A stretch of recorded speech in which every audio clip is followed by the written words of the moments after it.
I went to my husband's office, where he is the CEO. The guard told me, I see his wife here every day. Hi, welcome to my channel. Have a new story for you today. I decided to stop by my husband's workplace as the CEO. When I stepped into the lobby and told the security guard that I was the CEO's wife, he smiled and said, "Ma'am, I see his wife and their daughter here every day. In fact, they just walked past a moment ago." I stood still when I heard that. In that moment, I didn't react. I didn't ask any questions. I simply nodded slightly and began calculating not to understand, but to put everything back where it belonged. I appreciate you being here.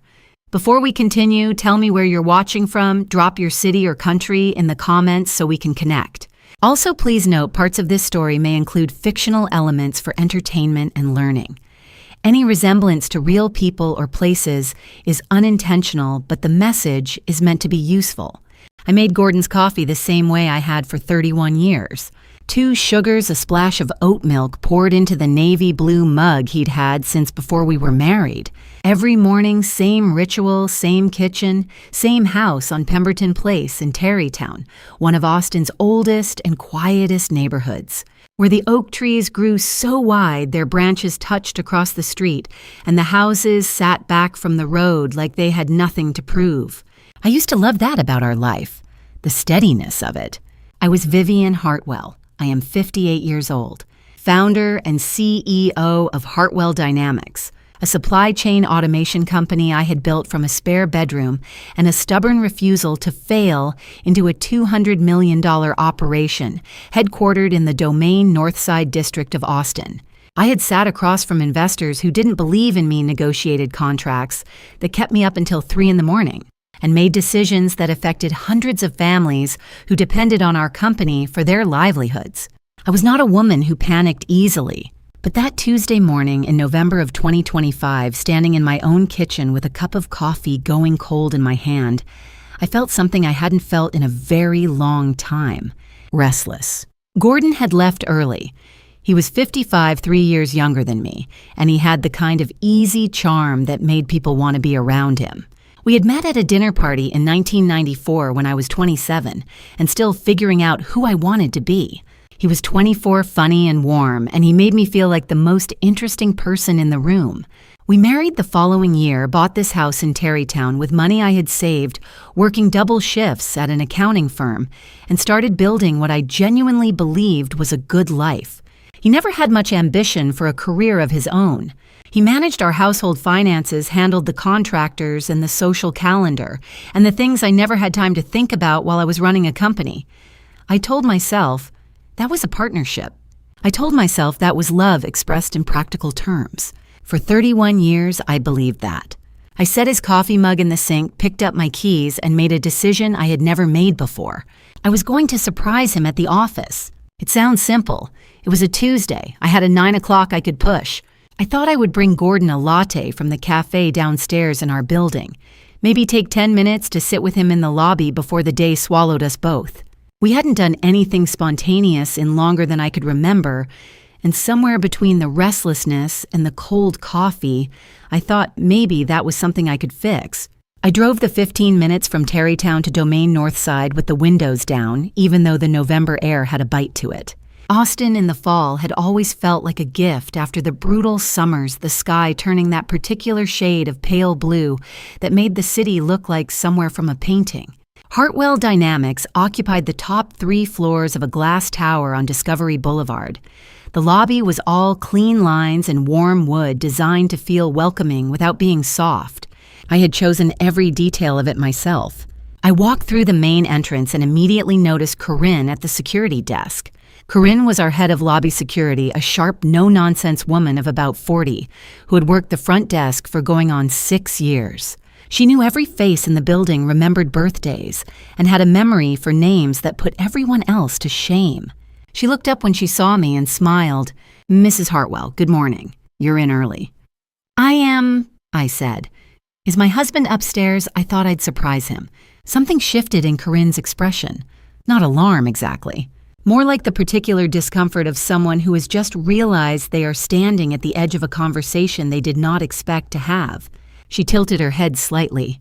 "Mr. Blackwell," she said, and there was a careful quality to her voice that I didn't understand yet. "Actually, Mrs. Hartwell, I see Mr. Blackwell's wife and their daughter here most mornings. They usually come in together around this time." I looked at her. The lobby hummed around us. Someone passed behind me carrying a cardboard tray of drinks. The elevator chimed. "I'm sorry," I said. Corinne's smile faltered just slightly at the edges. She glanced toward the glass doors that led to the east corridor, the wing where the executive offices were housed, separate from the main building floor. "They're actually heading out right now," she said, and nodded in that direction. I turned, and that's when I saw them. Two women walking together through the corridor toward the lobby exit, close enough that their shoulders nearly touched. The first one I didn't recognize immediately. She was younger than me by at least 20 years, somewhere in her late 30s, with dark hair and the kind of effortless, put-together look that takes a long time to make seem casual. She was laughing at something, her head tilted back slightly, completely at ease. The second woman I had known since the day she was born, Brooke, my daughter, 28 years old. She had my cheekbones and Gordon's easy smile, and right now she was laughing along with this woman I had never seen before. The two of them moving through the lobby of my company like they belonged there together. Like this was the most ordinary moment in the world. Brooke's hand brushed the other woman's arm as she said something, a small, familiar gesture, the kind you make with someone you've known a long time, someone you're comfortable with, someone who is not a stranger. I stood completely still. Later, I would not be able to tell you how long I stood there. It might have been 10 seconds. It might have been less. The lobby kept moving around me, the hum of the ventilation, the distant sound of someone on a phone call, the elevator chiming again somewhere above my head. Corinne said something. I didn't hear it, because the only thing I could process in that moment was the sight of my daughter walking through the building I had built, laughing with a woman I had never met, in a way that made it perfectly clear they were not strangers. Gordon's wife, Corinne, had said, their daughter. The coffee I was still holding had gone completely cold. I became aware of it in my hand like a foreign object, something I didn't know what to do with. Brooke hadn't seen me yet. Neither had the other woman. They pushed through the glass doors and disappeared into the morning, still talking, still close, completely unaware that I was standing 20 feet away watching everything I thought I knew about my life walk right out the door. I did not move. I did not call out. I just stood there in the lobby of my own company holding a cold cup of coffee, trying to understand how 31 years of marriage had just rearranged itself into something I did not recognize. The lobby of Hartwell Dynamics had never felt so vast. I stood exactly where I'd been standing when the world tilted 3 steps past the security desk, close enough to the elevator bank that I could hear the soft chime each time the doors opened. My feet were planted on the polished concrete floor as if someone had poured it around my shoes while I wasn't paying attention. Around me, the ordinary Tuesday morning continued without apology. A courier wheeled a dolly stacked with flat boxes toward the freight entrance. 2 analysts from the 3rd floor debated lunch options as they passed, their voices cheerful and entirely irrelevant to the fact that everything I thought I knew had just been quietly dismantled in front of me. Brooke, my daughter, standing beside Amber Fielding with the easy comfort of 2 people who had shared many mornings together. I breathed in through my nose, slow, and even the way my doctor had taught me years ago during a particularly brutal quarter-end audit. Find the floor under your feet. Name 3 things you can see. Gray concrete, a potted ficus near the window, a paper coffee cup someone had left on the edge of the reception counter. I was not going to fall apart in my own building's lobby. The decision arrived without drama, no dramatic internal monologue, no cinematic moment of resolve. It was simply the only option that made any sense. I had built Hartwell Dynamics from a 2-person accounting consultancy in a rented office off Burnett Road into a firm with 46 employees and a reputation that stretched well past Austin's city limits. I had sat across the table from hostile auditors, difficult clients, and one particularly memorable IRS examiner who had confused persistence with competence. I knew how to keep my face still when everything underneath it was anything but. I smoothed the front of my blazer, once picked up the coffee carrier I'd set on the counter when my hands had gone briefly unreliable, and walked toward my daughter and the woman who had been sleeping with my husband, Brooke. I kept my voice light, the register I used for networking events, warm but professionally contained. I almost didn't recognize you. You cut your hair. She turned, and for one fraction of a second, I watched something flicker across her face. Not guilt, exactly. Surprise, maybe. Or the particular expression of someone who has been rehearsing a version of a conversation they didn't expect to have today. Oh, hey, she recovered quickly. She had always been quick. I didn't know you were coming in. Spontaneous visit, I said. You know me. I like to check on things in person. I turned to Amber before Brooke could say anything else. Up close, she was precisely what I had observed from across the lobby, composed, well-dressed, the kind of woman who had learned early that a calm exterior was its own form of armor. She extended her hand with professional smoothness. Amber Fielding. I manage the Northeast client portfolio.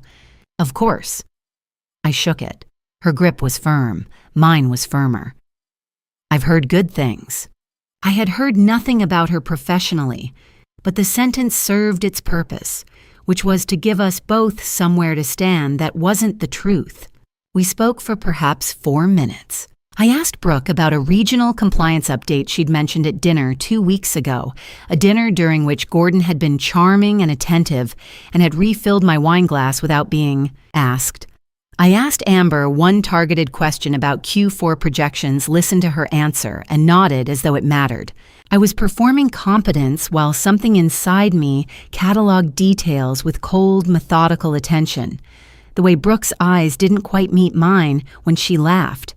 The way Amber's posture shifted almost imperceptibly whenever Brooke spoke the small, fluent shorthand of two people who had spent real time together. When a natural pause opened in the conversation, I smiled and picked up the coffee carrier. I need to drop something off for Corinne before I head upstairs, I said. Good to see you both. I walked to the reception desk without hurrying. Corinne looked up from her monitor with the open, uncomplicated expression that had always made her good at her job. She genuinely liked people. It was one of the reasons I had hired her 4 years ago, and one of the reasons I had never quite been able to stay annoyed at her for more than a few minutes at a time. Mrs. Hartwell, I'm so sorry about earlier. I didn't mean to. It's all right, Corinne. I set the coffee in front of her. One of these is yours. The other 2 are for whoever needs them. I'm running behind. I'll circle back later. She started to say something else, but I was already moving toward the exit with the unhurried pace of someone who had somewhere else to be, which technically I did. The November air outside was the particular cool of early Austin mornings before the sun got organized thin and clear, carrying the faint smell of cedar from the greenway 2 blocks east. I crossed the parking lot, found my car, and got in. I did not start the engine immediately. Through the windshield, the Hartwell Dynamics building looked exactly as it always had. Clean lines, the company name in brushed steel letters above the entrance. The lobby visible through the glass doors where Corinne was already back at her monitor. From here, you could not tell that anything was different. The building didn't know. The parking lot didn't know. The cedar trees lining the greenway path had no opinion on the matter whatsoever. I had been married to Gordon Blackwell for 31 years. We had built a life in this city with the patient, deliberate effort of people who understood that nothing good came without sustained work. I had assumed we were building the same thing. I had assumed we were working toward the same end. My phone buzzed on the center console. I looked down. Love you, home by 7. Gee, I read it twice. Then I set the phone face down on the passenger seat, started the engine, and pulled out of the lot. Lamar Boulevard was backed up near the bridge. So I took my usual alternate, the cut-through, past the bookshop on 6th that Gordon had always called my detour, even though my way was consistently 3 minutes faster. I drove past the coffee shop where we used to take Sunday mornings slowly, past the hardware store where we'd spent an entire Saturday choosing paint colors for the kitchen and ended up keeping the original, Past the intersection where Brooke had learned to parallel park on a quiet Sunday afternoon, the car lurching forward and back, while Gordon called patient instructions from the sidewalk and I pretended not to watch from the passenger seat. Familiar streets, the same trees, the same storefronts, the same particular angle of November light on the low buildings along South Congress. All of it looked different now, like a photograph of a place I used to know. I turned onto our street and pulled into the driveway and sat there for a moment with the engine idling, looking at the house where I'd lived for 22 years. 31 years, and I never saw it coming. The engine had been off for several minutes before I got out of the car. I wasn't sure what I was waiting for exactly. Some version of myself that had answers, maybe. Some clarity that would arrive if I just sat still long enough. It didn't come. So I gathered my bag, walked up the front path between the 2 rosemary bushes I'd planted the spring we moved in, and let myself into the house. The door closed behind me with the same quiet click it had made for 22 years. I stood in the front hallway and did not move. The house smelled like old wood and the lemon polish I used on the floors, and the particular stillness of a place that has been empty all day. Afternoon light came in sideways through the transom window above the door, laying a pale rectangle across the hall runner, the one we'd bought at an estate sale in Hyde Park the year Brooke started middle school because she had insisted the previous rug was embarrassing. I had laughed at that. Gordon had laughed too. I walked through the house the way you walk through a place you're seeing for the last time, which I suppose in some sense I was. The living room had the framed photos Gordon had arranged on the built-in shelves 3 years ago during one of his rare domestic enthusiasms. He had decided one Saturday morning that the shelves needed curating and had spent the better part of the afternoon moving frames a 1/4 inch at a time while I read on the porch and pretended not to find it endearing. Our wedding photo was on the second shelf. We were standing outside the chapel on 6th Street, and I was laughing at something just off camera, and Gordon had his hand at the small of my back in the proprietary, uncomplicated way of a man who is certain of where he belongs. I looked at it for a long time. Then I went to the kitchen.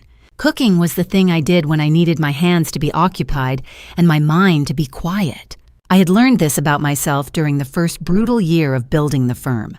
When the numbers never quite balanced, and the clients were slow to materialize, and Gordon would come home to find dinner already on the table, because I had needed something I could control. He used to say I cooked the way other people drank systematically with intent. I started water for pasta. I quartered a lemon. I found the skillet I needed in the cabinet where it always lived and set it on the burner with more care than the task required. The thing I kept returning to, standing at the stove watching oil heat in the pan, was not the anger.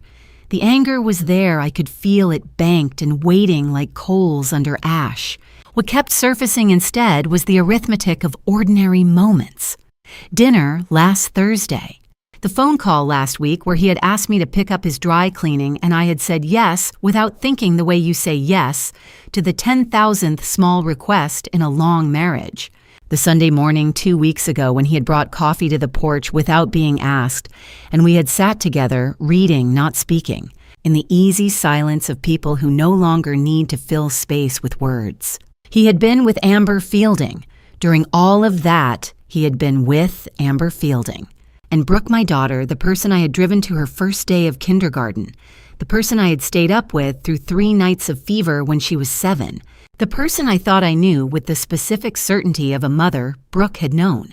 The pasta water began to boil. I added salt. I worked. At 10 minutes to 7, I heard his car in the driveway. I turned down the burner, straightened the dish towel on the oven handle, turned back to the stove. He came in through the side door off the kitchen as he always did, setting his keys in the bowl on the counter, loosening his collar with one hand. He smelled faintly of cedar and the particular soap he kept in his office bathroom. He crossed to where I was standing and kissed me on the cheek. "Something smells good," he said. "Linguine with lemon and garlic," I said. "About 10 more minutes."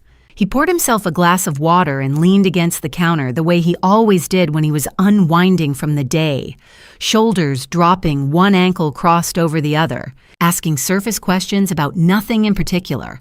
I answered. I asked in return.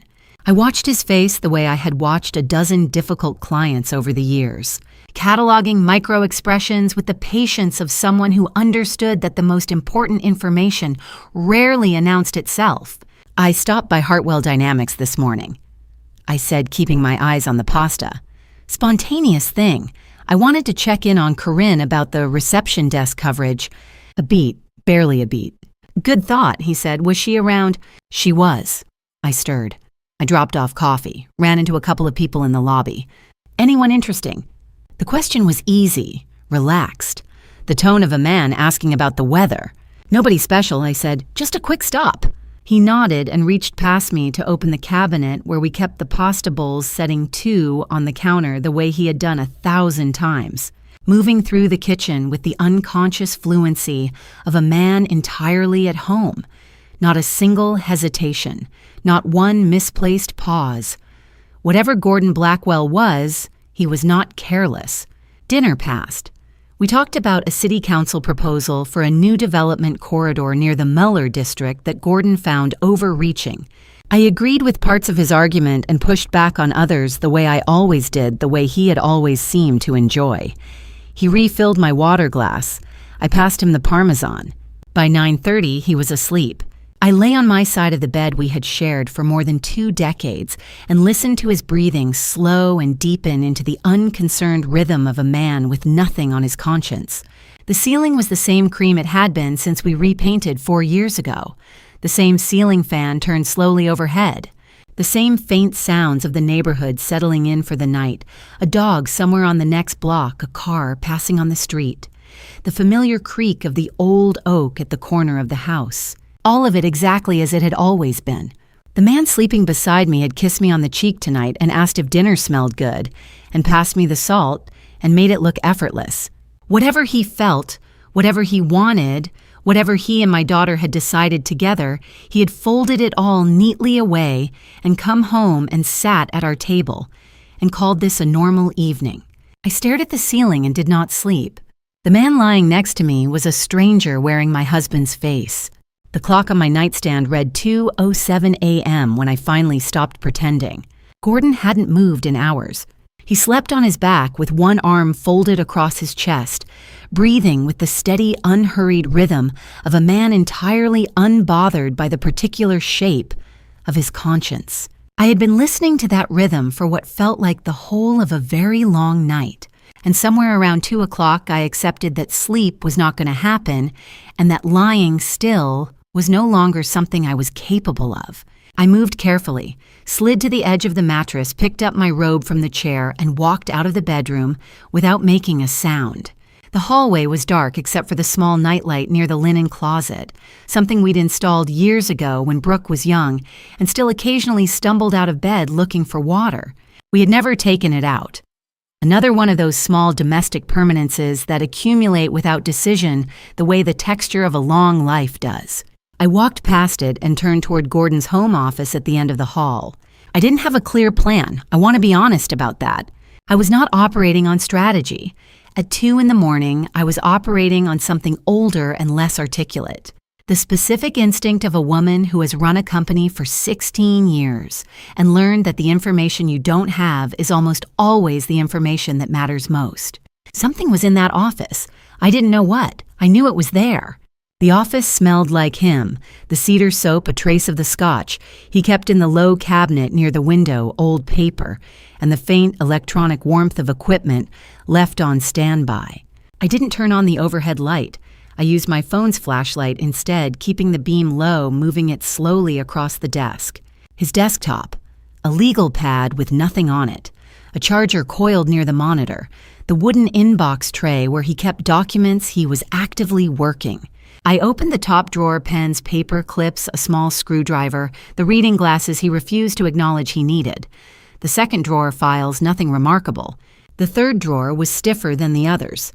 I had noticed that before in some peripheral, unexamined way, the slight resistance whenever Gordon opened that drawer, the small extra effort he applied before it gave.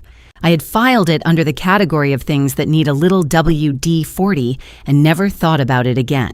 I pulled it open now with both hands.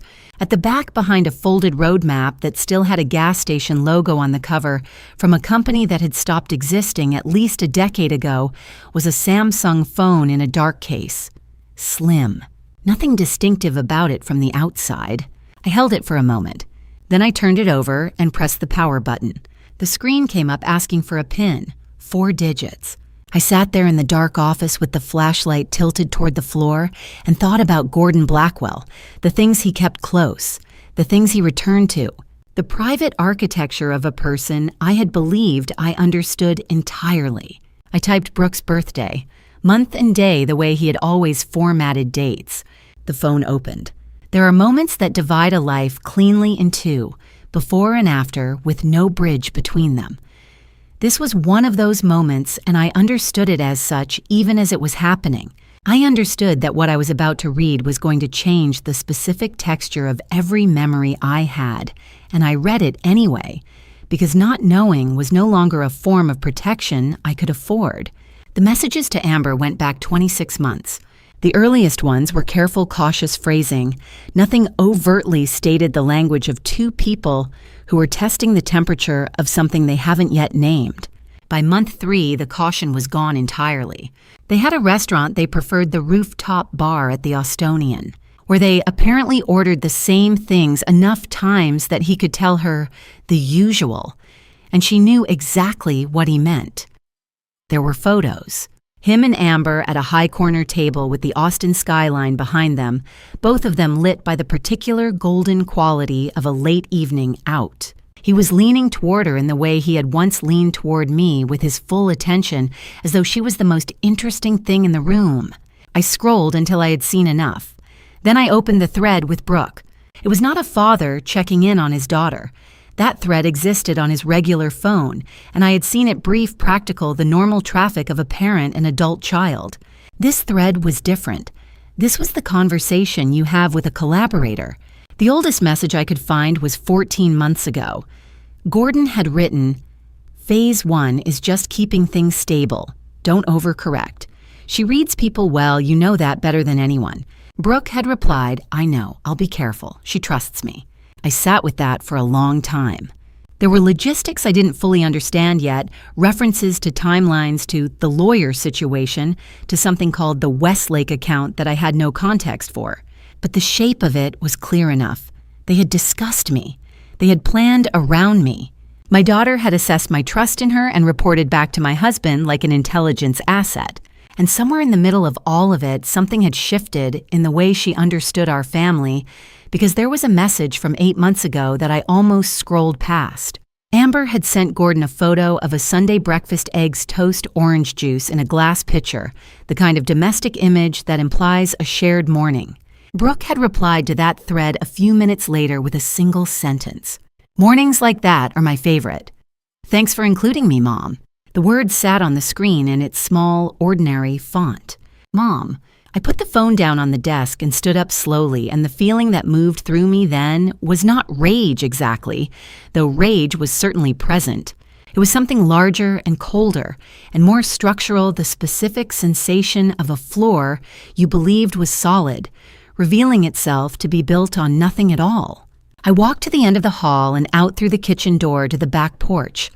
The November air was sharp and clean and entirely indifferent. Austin at 2:30 in the morning was mostly quiet, a few lights on in houses down the hill, the slow orange pulse of the city's ambient glow on the clouds to the east.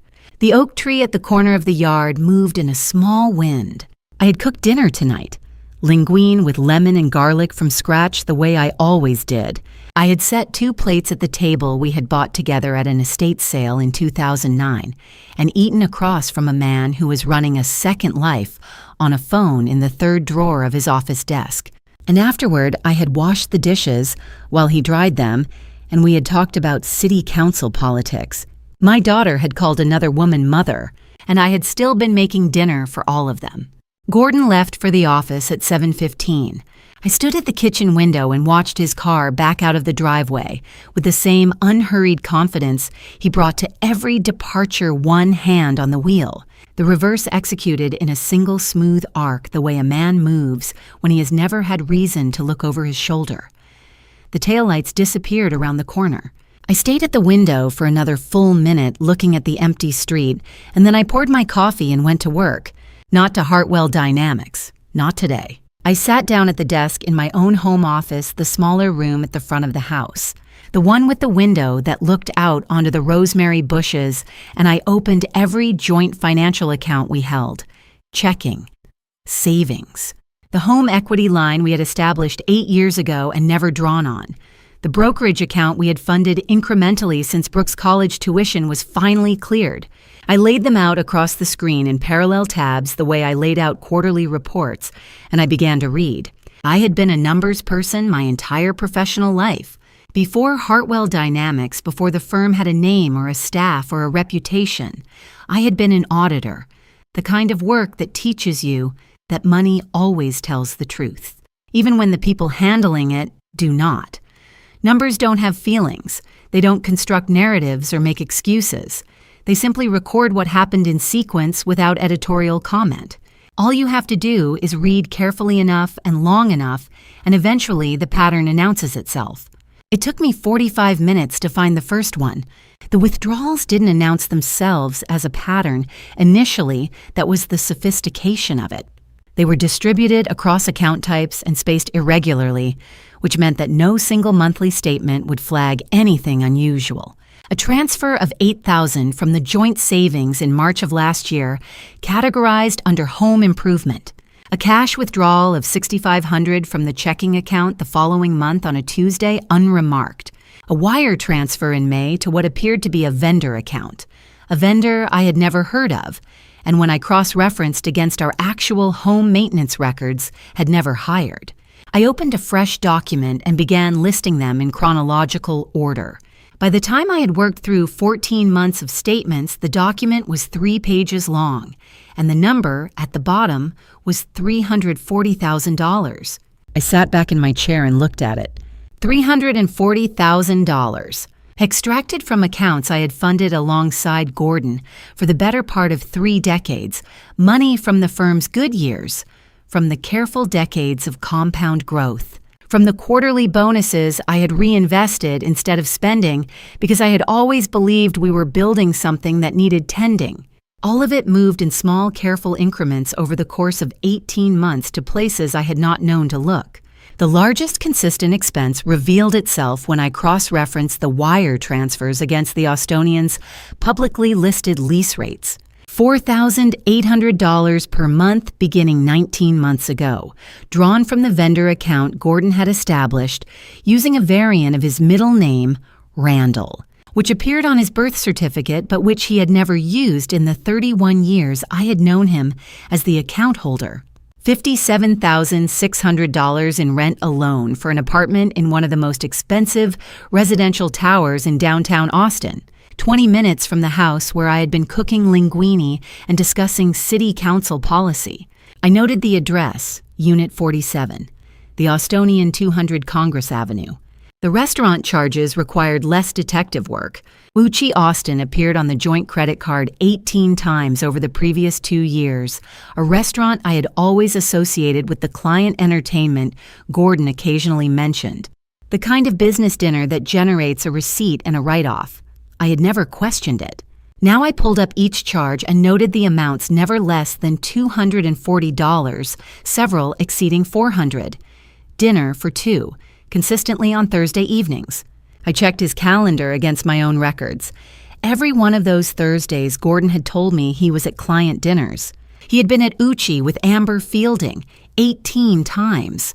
I worked through the brokerage account last, and that was where I found the second account. It required patience to locate. It was visible only as a receiving institution on a series of internal transfer records referenced by a routing number I didn't recognize. I ran the routing number against federal banking registries. The institution was a private wealth management firm headquartered in Houston. I could not access the account itself, but the transfer records showed $83,000 moved into it over 14 months, in increments small enough to remain beneath the threshold that triggers automatic reporting requirements. Gordon knew that threshold. He was not an accountant by training, but he had been married to one for 31 years. I closed the laptop and sat for a moment with my hands in my lap. Then I went to the bedroom closet.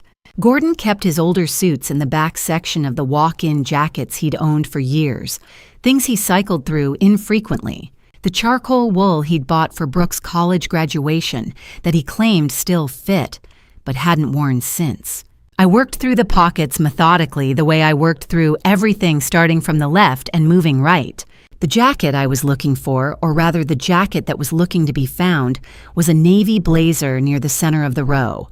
It had a receipt in the breast pocket from a parking garage on Congress Avenue dated 6 weeks ago. In the interior left pocket, there was a folded piece of notepaper with nothing written on it. In the right exterior pocket, pushed to the very bottom against the seam, was a key. Small, brass, unremarkable in every physical respect. No keychain, no tag, no address. The kind of key that opens a door somewhere, a door I had not been invited through in a place I had not been meant to find. I carried it to the kitchen and set it on the counter under the light and looked at it for a long time. A parking garage near Congress Avenue. An apartment at 200 Congress Avenue. A key with no address. I didn't know what door it opened. But standing there in my kitchen on a Wednesday morning in November, I understood with absolute clarity that I was going to find out. If you're still here, comment "still here" so I know you're with me, and tell me if you were in this situation, would you confront them right away or stay silent and wait for the perfect moment? Also, a quick note, parts of the story ahead may include fictional elements for storytelling and educational purposes. If you prefer not to continue, you're free to stop here. But if you stay, you may see why this story matters. The Austonian rose above Congress Avenue the way all genuinely tall buildings do in a low-slung city. Not just high, but conspicuous. Its glass facade catching the afternoon light at angles that made it look like something assembled from the sky itself, rather than built from the ground up. I had driven past it dozens of times over the years. I had pointed it out to visiting clients as a landmark the way you gesture at things that belong to your city's skyline, without ever imagining they might one day become personally relevant. I parked on a side street and sat in the car for 2 minutes watching the entrance. The lobby was the kind that discouraged uncertainty. Marble floors, a front desk staffed by 2 people in coordinated charcoal uniforms. The hushed and temperature-controlled atmosphere of a building that cost considerably more per month than most people earned. I walked in with my shoulders back and my pace even the way I walked into any room where I needed to be taken for someone who belonged. I'd been doing this since my first board presentation at 33, and I had long since stopped thinking about it consciously. It was simply the way I moved when it mattered. The attendant at the front desk glanced up. I gave her the particular smile I reserved for situations where warmth was a strategy rather than a feeling. "I'm visiting Unit 47, I said. "I have a key." She checked something on her screen, nodded, and directed me to the elevators without further comment. People with keys to residential units at the Austonian were by definition people who were supposed to be there. That was the logic of the building, and it worked in my favor. The elevator opened on the 4th floor. Unit 47 was at the far end of the corridor past 2 other doors and a window that framed a clean view of the Colorado River Bridge. I stood in front of it for a moment with the key in my hand, and then I put the key in the lock and turned it. The door swung inward. The first thing I noticed was the light. The apartment faced west and south, and at 2 in the afternoon the sun came through floor-to-ceiling windows in long, warm panels that fell across hardwood floors the color of pale honey.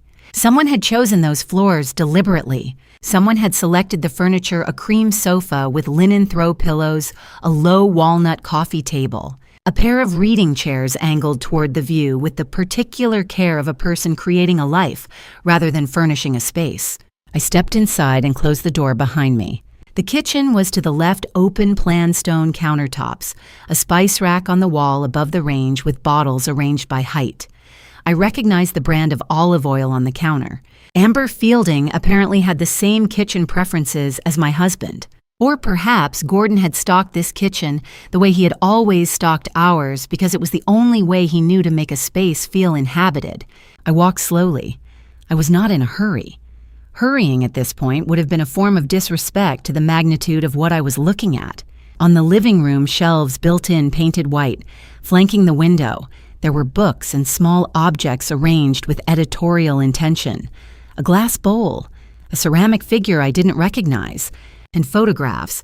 The first one I looked at was Gordon and Amber on what appeared to be a boat dock water, behind them both of them in sunglasses. Both of them easy in the way people are when they are comfortable with being photographed together.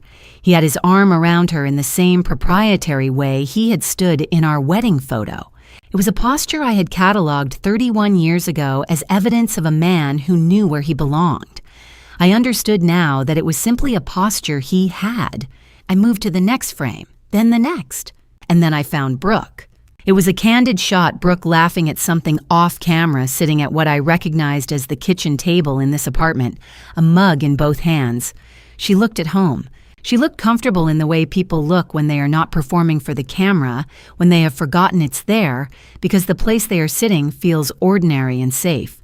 She had been here enough times to stop noticing the camera. I set the frame back on the shelf carefully and continued through the apartment. The bedroom held Amber's presence in the way bedrooms hold the specific gravity of the people who sleep in them. Her clothes hung in the closet on the right side. The left side held Gordon's organized by color and type, with the precision of a woman who took her wardrobe seriously. Her perfume was on the dresser. I recognized the bottle. It was the same fragrance I had noticed in the lobby of Hartwell Dynamics on Tuesday morning, when I had stood 3 feet away from her and shaken her hand and called her by name and said I had heard good things. I stood in the closet doorway for a moment. Down the hall, past the bathroom, was a second bedroom. It was unmistakably Brooke's, not in the way of a guest room someone had personalized. In the way of a room that belonged to a specific person, her particular stack of books on the nightstand, a framed print I recognized from her college apartment, the small collection of running shoes lined up along the base of the closet in the descending order. She'd always kept them from most, used to least. Her moisturizer on the dresser, a phone charger plugged into the wall outlet near the bed, a Hartwell Dynamics employee lanyard hanging on the back of the door. My daughter had a room in this apartment. My daughter had been living a partial life in this apartment, spending nights here, keeping her things here, calling Amber by a name I had read on a phone screen at 2 a.m, and still had trouble processing in full daylight. I walked back to the kitchen. On the kitchen table, positioned with the deliberateness of something that had been placed rather than left, was a manila folder, thick, held closed with an elastic band. On the front cover in Gordon's handwriting, the same handwriting I had been reading on birthday cards and grocery lists and anniversary notes for 3 decades, were 2 words: our future. I stood at the table and looked at it without touching it for a long moment. Then I placed my fingertips on the cover. They had a plan, a fully developed, documented, folder on the kitchen table plan.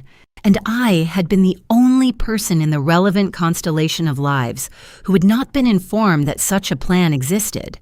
I pulled out a chair and sat down at the kitchen table. The elastic band came off cleanly. I set it to the side, opened the folder, and began to read. Gordon had always been organized in the way of people who are not naturally detail-oriented, but understand that details matter. His files were legible, his categories logical, his handwriting consistent across every page. This folder was no exception. It was divided into 3 sections by tab dividers, each tab labeled in the same dark ink. And the first thing I understood when I looked at the structure of it was that this had not been assembled quickly. This was the product of sustained thought. Someone had been thinking about this for a long time. The first section was labeled Phase 1 Stabilization. I read it twice before I let myself understand what I was reading. The language was measured almost clinical in the way that the most deliberate cruelties often are. Phase 1 was not described as an attack. It was described as a process of repositioning. The stated objective was to reduce what the document called Vivian's support infrastructure, the people and relationships that constituted my daily life, without triggering what the document referred to as premature awareness. The logic was straightforward. A person who suspects nothing does not build defenses. A person who has been gradually separated from the people she relies on is, by the time she realizes what is happening, already standing alone. The methodology was specific without being specific in the way that would implicate any individual by name.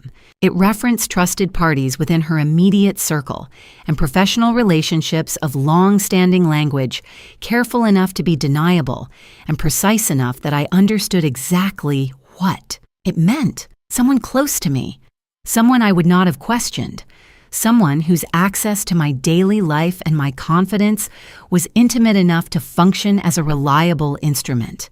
The document did not name that person, but it did not need to.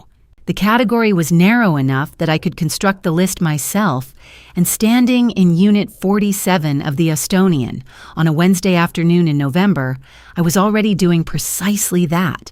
I turned to the second tab, Phase 2, Documentation. This section was longer.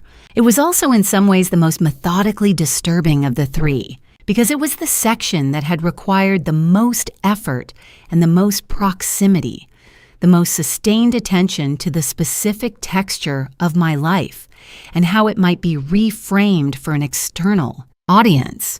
The objective of Phase 2 was to create what the document called a documented record of emotional absence and professional overreach, a paper trail that would characterize me in any future legal proceeding as a wife who had prioritized her company over her family to a degree constituting neglect.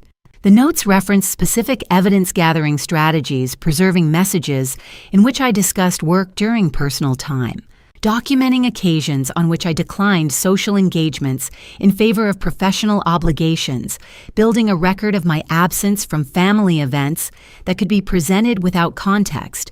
There was a note in the margin of this section in Gordon's handwriting that read, "She makes it easy, always has." I read that sentence 3 times. Then I turned to the third tab, Phase 3, Separation and Transfer. This was the section that concerned Hartwell dynamics. The plan was not crude. I want to be fair to the sophistication of it because understanding how something works is part of understanding how to address it. The approach outlined in Phase 3 did not involve a direct assault on my ownership position. Gordon understood enough about corporate governance to know that a direct challenge to a majority stakeholder was unlikely to succeed and extremely likely to generate visibility. The approach was more patient. It involved the gradual cultivation of board relationships, the strategic positioning of a minority shareholder perspective through Brooke, who held a small equity stake I had granted her 3 years ago as a gesture toward her future, and the creation of conditions under which my own decisions might appear to an outside observer erratic or self-serving. The divorce filing was scheduled for January 2026. That was the date written in Gordon's hand at the bottom of the Phase 3 summary, followed by a single note. By that point, the groundwork will be sufficient. I sat with that for a while. By that point, he had a timeline, he had milestones. He had been executing a multi-phase strategic plan against the person who had shared his name and his table and his bed for 31 years. And he had been doing it with the organized patience of a project manager who believed in his methodology. I took out my phone. I photographed every page, not quickly, carefully making sure each image was sharp, each document fully legible, the handwritten margin notes captured clearly. I worked through the folder in order section by section, tab by tab, the way I processed any document that I expected to rely on later. When I finished, I went back to the beginning and checked each photo against the original to confirm the quality. Then I reassembled the folder, elastic band back in place. Folder returned to the precise position on the table where I had found it. I had noted the angle when I first sat down, the way the folder's top edge aligned with the seam in the tablecloth, and I matched it now with the same attention I would have brought to any evidence I needed to leave undisturbed. I pushed the chair back to where it had been. I stood in the kitchen for a moment and looked at the table and confirmed that nothing appeared to have been touched. I walked through the apartment one last time, not because I needed to see anything else, but because I was the kind of person who did not leave a room without being certain she had seen everything in it. The photograph of Brooke on the shelf, the closet with its 2 sides, The second bedroom with its running shoes and its charger and its borrowed sense of permanence. Then I let myself out, locked the door behind me, and walked back down the corridor to the elevator. Outside, Congress Avenue was doing what Congress Avenue did in the early evening, filling up with the unhurried traffic of people who were finished with their workday and not yet committed to their nights. The light was going amber and low across the buildings. The air had dropped a few degrees since I had arrived. I walked to my car, got in, and sat for a moment before starting the engine. They did not know I had been there.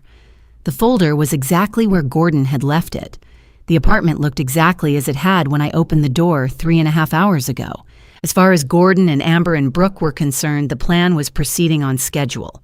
As far as they knew, I was exactly where they needed me to be, unaware, unsuspecting, still cooking dinner and driving to work, and living inside the version of my life they had decided to allow me. I started the engine. They thought they were still winning. That was at this particular moment precisely where I needed them to be. I had been at my desk for 40 minutes when she knocked. 7 in the morning was not unusual for either of us. Priscilla Owens had been my executive assistant for 9 years, and we had long since developed the kind of working rhythm that rendered office hours a loose suggestion rather than a binding constraint. She arrived early because the work required it, and I arrived early because I had never been able to stop myself. It was one of the things we had in common. But Priscilla did not knock when she arrived early. She came in, set my coffee on the corner of the desk, and moved directly into the logistics of the day. She had done this so consistently for so long that the knock itself, hesitant. 2 soft raps rather than the efficient single tap she used when she needed my attention, told me something was wrong before I had looked up from the screen. She was standing in the doorway with her coat still on. Her eyes were the specific red of a person who has been awake most of the night, cycling between crying and not crying. Her hands were wrapped around a folder the way people wrap both hands around something when they are trying to stop themselves from shaking. "Close the door," I said. She did. Then she sat down in the chair across from my desk, the chair I used for difficult conversations, the one positioned slightly closer than the standard visitor's chair, because proximity matters when the content of a conversation matters. And she looked at me with the expression of a person who has been rehearsing something for a long time and has finally run out of reasons to keep rehearsing. "I need to tell you something," she said. "I should have told you 8 months ago. I know that. I need you to know that I know that." I folded my hands on the desk and waited. Priscilla had found out in March. She'd been processing a routine internal audit flag, the kind of low-level discrepancy that surfaces every few months in any organization and is almost always attributable to data entry error, when she noticed that a set of financial system permissions had been elevated without the standard authorization chain. The access belonged to Brooke, whose employee profile showed standard analyst-level credentials. The permissions she was operating under were considerably higher. Priscilla had done what a careful person does when they find something they don't understand. She'd traced it. The elevated access had been granted through a modification to the system's administrative layer that did not appear in the standard change log, which meant that either the log had been altered or the modification had been made by someone with the authority to suppress log entries. The modification was dated 11 months prior to Priscilla's discovery. She had begun checking transaction records against the access timestamps. What she found over the course of 2 weeks of careful after-hours work was a pattern of outbound transfers from Hartwell Dynamics operational reserve, small amounts, irregular intervals, always initiated during periods when Vivian was traveling or otherwise occupied, always accompanied by documentation bearing Vivian's signature. Priscilla had pulled 3 of those signature pages and compared them against documents she had personally watched me sign. They were not my signatures.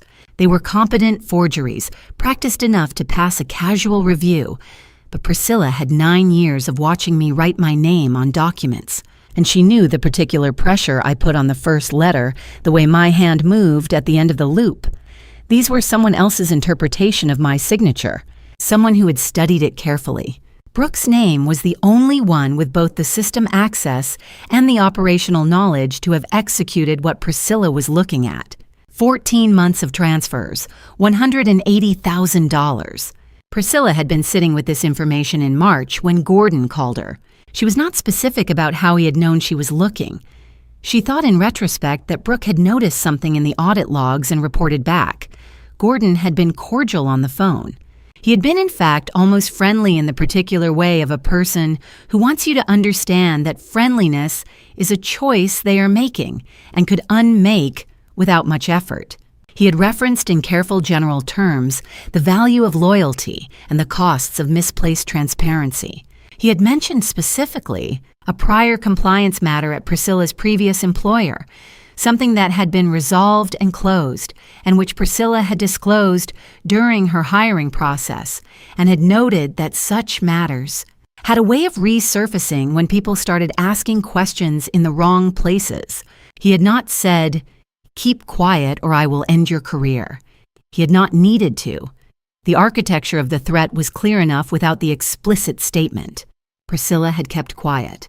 For 8 months, she had come to work every morning and sat outside my office and brought me coffee and managed my calendar and watched Gordon's plan continue to move while she said nothing. Because she was 35 years old and she had worked for 15 years to build a professional reputation, and she was frightened. She told me this without excusing it. She said I was frightened and I made the wrong choice.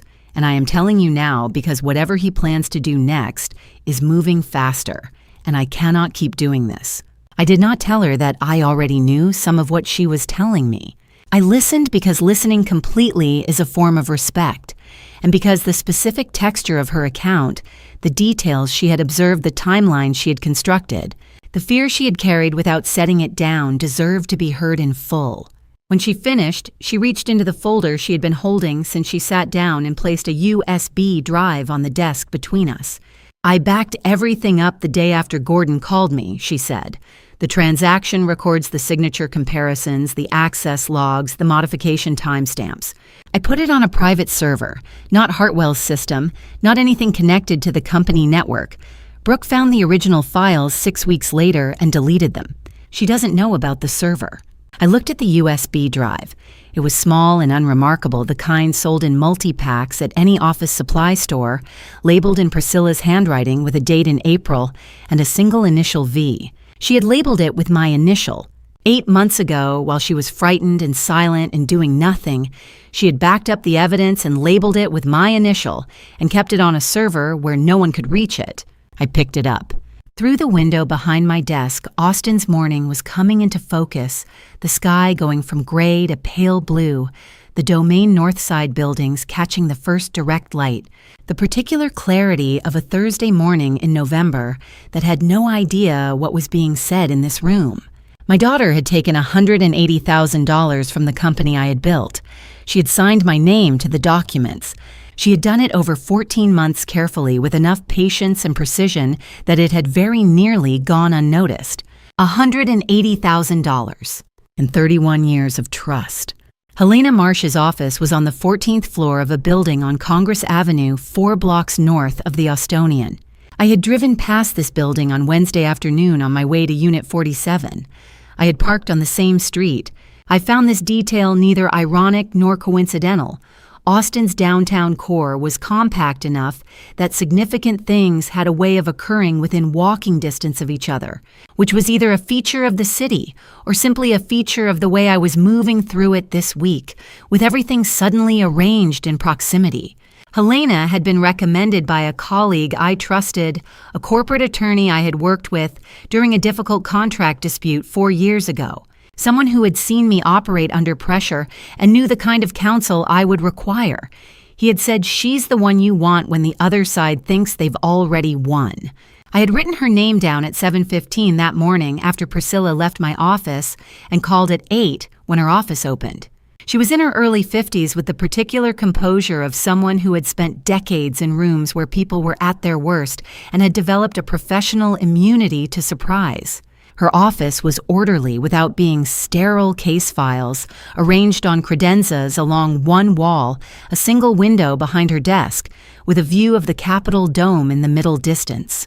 2 chairs positioned across from her that suggested she expected the people who sat in them to be there for a while. I sat down and placed the documents on the desk between us. I had spent the morning organizing everything I had gathered since Tuesday. The photographs from Unit 47, the financial analysis from Wednesday morning, the USB drive from Priscilla, the photographs I had taken of the folder on the kitchen table. I had printed what could be printed and assembled it in the order a lawyer would find useful, because I had been preparing materials for legal review for 30 years, and I understood that clarity of presentation was not a courtesy, it was efficiency. Helena read without interrupting. She turned pages with the deliberate pace of someone who was not skimming, who was reading the specific language and not just the substance. Occasionally, she made a note on the legal pad to her left. She did not ask questions while she was reading. It took her 22 minutes.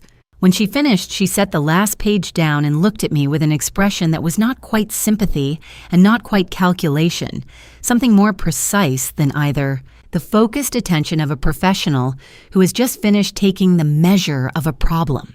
"Walk me through the Terrytown property," she said. From the beginning. I walked her through it. The house had been purchased in 2003 using a down payment drawn entirely from my personal savings money I had accumulated before the marriage before the firm, from 7 years of work as an auditor at a firm in Houston. The mortgage had been in my name initially. Gordon had been added to the title in 2007 through a standard joint ownership modification that I had approved and signed. What I had not signed was the document Helena was now looking at on her screen, a secondary title modification dated 2019, which altered the ownership structure in ways that would materially affect asset division in a divorce proceeding. The document bore my signature. I had not been in Austin in the week it was dated. I had been in Chicago for an industry conference, a fact I could document with hotel records, flight confirmations, and the conference registration that still existed in my email archive. Helena pulled up the notarization record. The notary stamp belonged to a service that had since lost its state certification, a fact she located in 30 seconds using a database on her computer for a series of irregularities that included, among other things, the authentication of documents without in-person verification.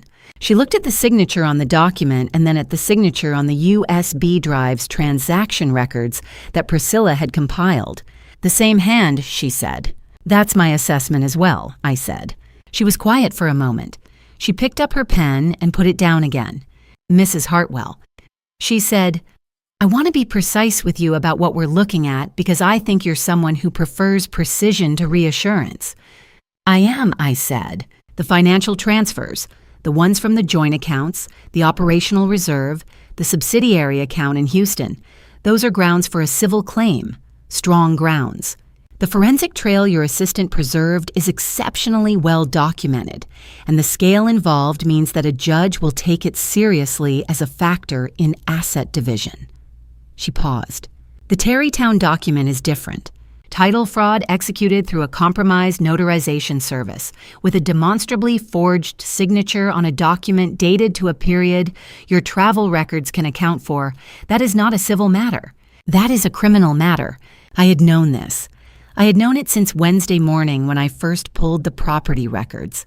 But there is a difference between knowing something and hearing a qualified professional say it aloud in a room that smells of old paper and careful thought. And I let the sentence settle before I responded. "What are the implications for the divorce proceeding?" I asked. "It changes the architecture of everything," Helena said.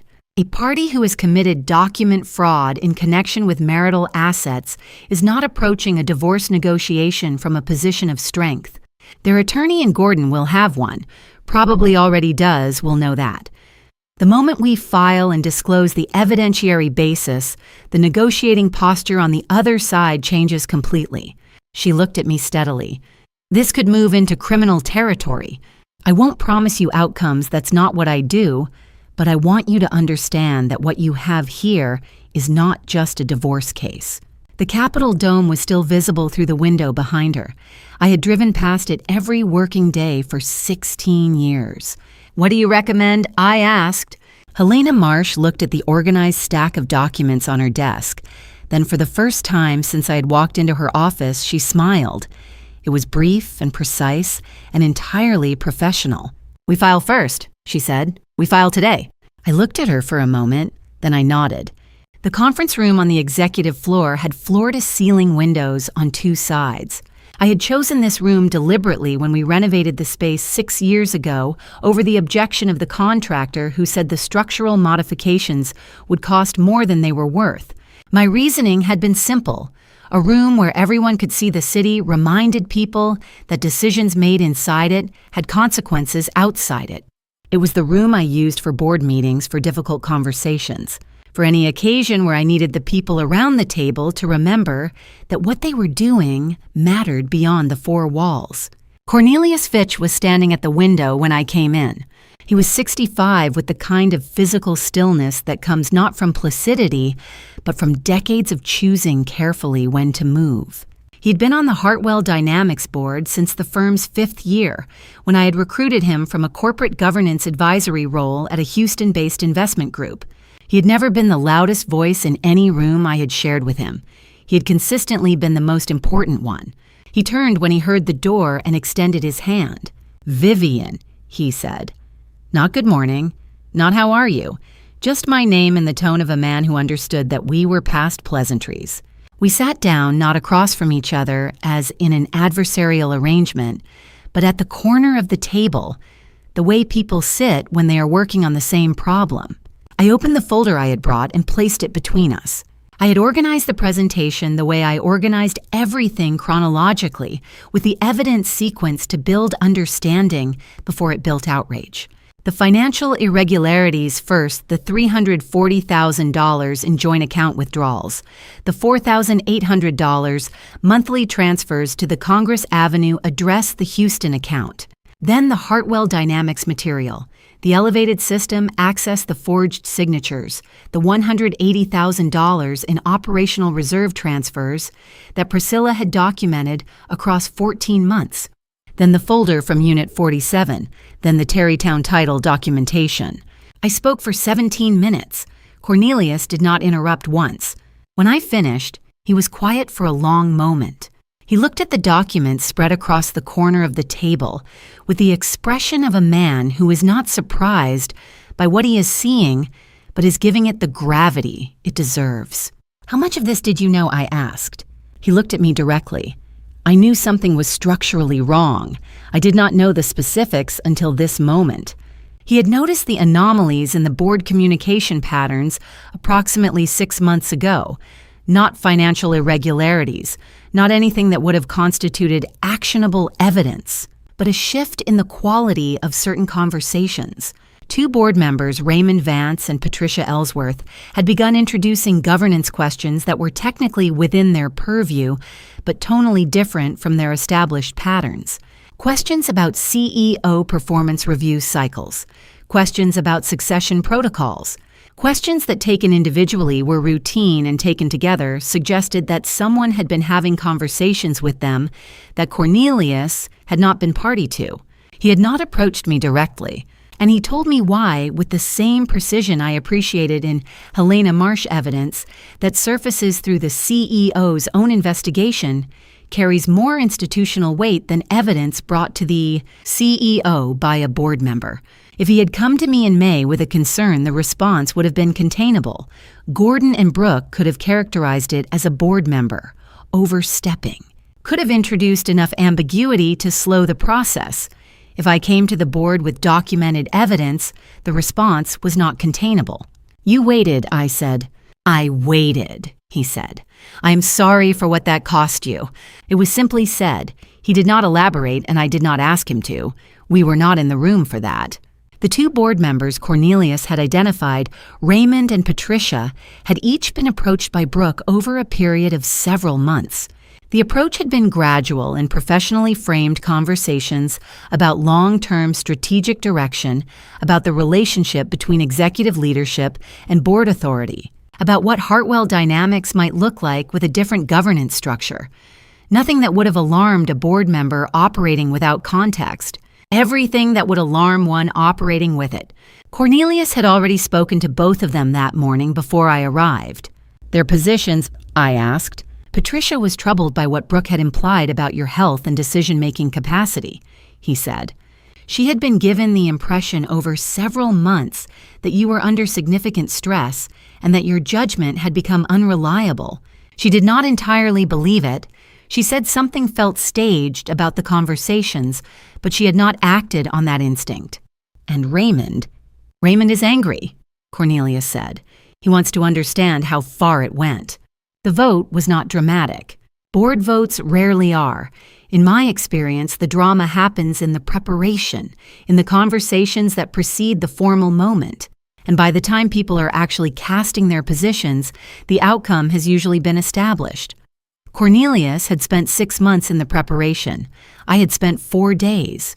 The resolution passed without dissent, full confirmation of my executive authority authorization for an independent forensic audit of all financial systems, and a directive suspending Brooks' system access pending the audit's completion.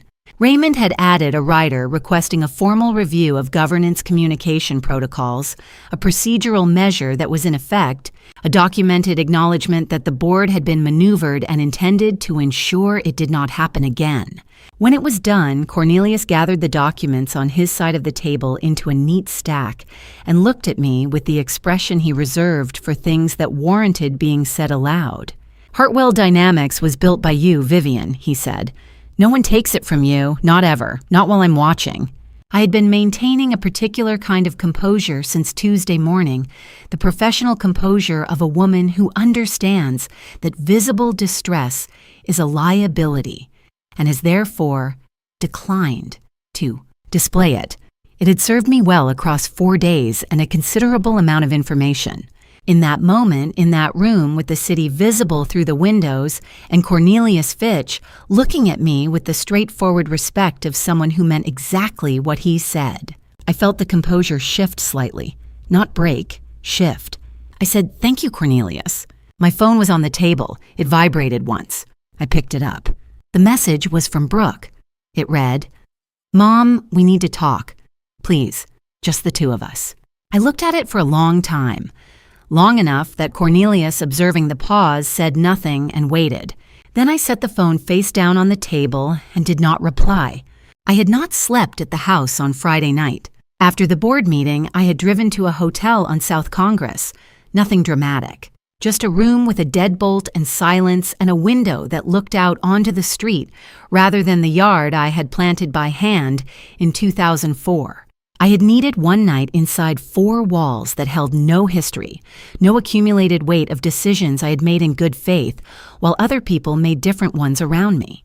I had eaten room service and reviewed Helena's preliminary filing documents and gone to bed at 10:30 and slept for the first time since Monday without interruption. Saturday morning, I drove to Tarrytown. I had the folder with me, a printed copy, not the original because the original was now in Helena's possession along with everything else. I had thought carefully about how to carry this conversation, and I had arrived at the same conclusion I arrived at whenever I was preparing for a difficult negotiation: clarity of objective, economy of language, no performance. I knew what I needed to say. I did not need Gordon to respond in any particular way. I did not need Brooke to apologize or Gordon to confess or the kitchen to transform into a place where things were resolved. I needed to say what was true in the presence of the people it concerned, and then I needed to leave. Gordon was at the kitchen island when I walked in through the side door. He was eating toast and reading something on his phone, the ordinary, unhurried posture of a Saturday morning, a man with nowhere to be and nothing pressing. He looked up when he heard the door. His expression moved through a sequence that lasted perhaps 2 seconds. Surprise recalibration. Something that resolved into the particular neutrality of a person deciding how to play the next few minutes. I set the folder on the island between us. He looked at it for a long moment without speaking. The cover was face up, the 2 words in his own handwriting, visible from where he was sitting. He did not reach for it. He did not look away from it. Then he said, "How much do you know?" The question was delivered with the measured calm of someone who had considered this moment and decided that composure was still an available strategy. It was, I thought, a reasonable instinct on his part. It was simply about 4 days too late. Everything I said. I'll go through it specifically so there's no ambiguity. I did not raise my voice. I had learned a long time ago that volume was a form of imprecision. It signaled emotional state rather than conveying information. An emotional state was not what I was here to convey. I spoke the way I had spoken to the board on Friday morning, clearly in sequence, with each point supported by the evidence that corresponded to it. The joint account withdrawals. $340,000 over 18 months documented in transaction records that had been cross-referenced against property records, restaurant receipts, and lease agreements for a residential unit at 200 Congress Avenue. The Samsung phone in the third drawer of his desk with the messages that went back 26 months, and the photographs taken at a restaurant where he had charged client dinners 18 times. The folder I was currently standing next to, which I had photographed in its entirety on Wednesday afternoon, and which was now in the possession of my attorney. The Tarrytown title modification from 2019, signed with my name on a date I had not been in Austin, notarized by a service that had subsequently lost its state certification for authenticating documents without in-person verification. And Hartwell Dynamics, the elevated system permissions, the 14 months of transfers from the operational reserve, the forged authorizations bearing a version of my signature that was not mine. Gordon listened to all of it without interrupting. His face was composed throughout.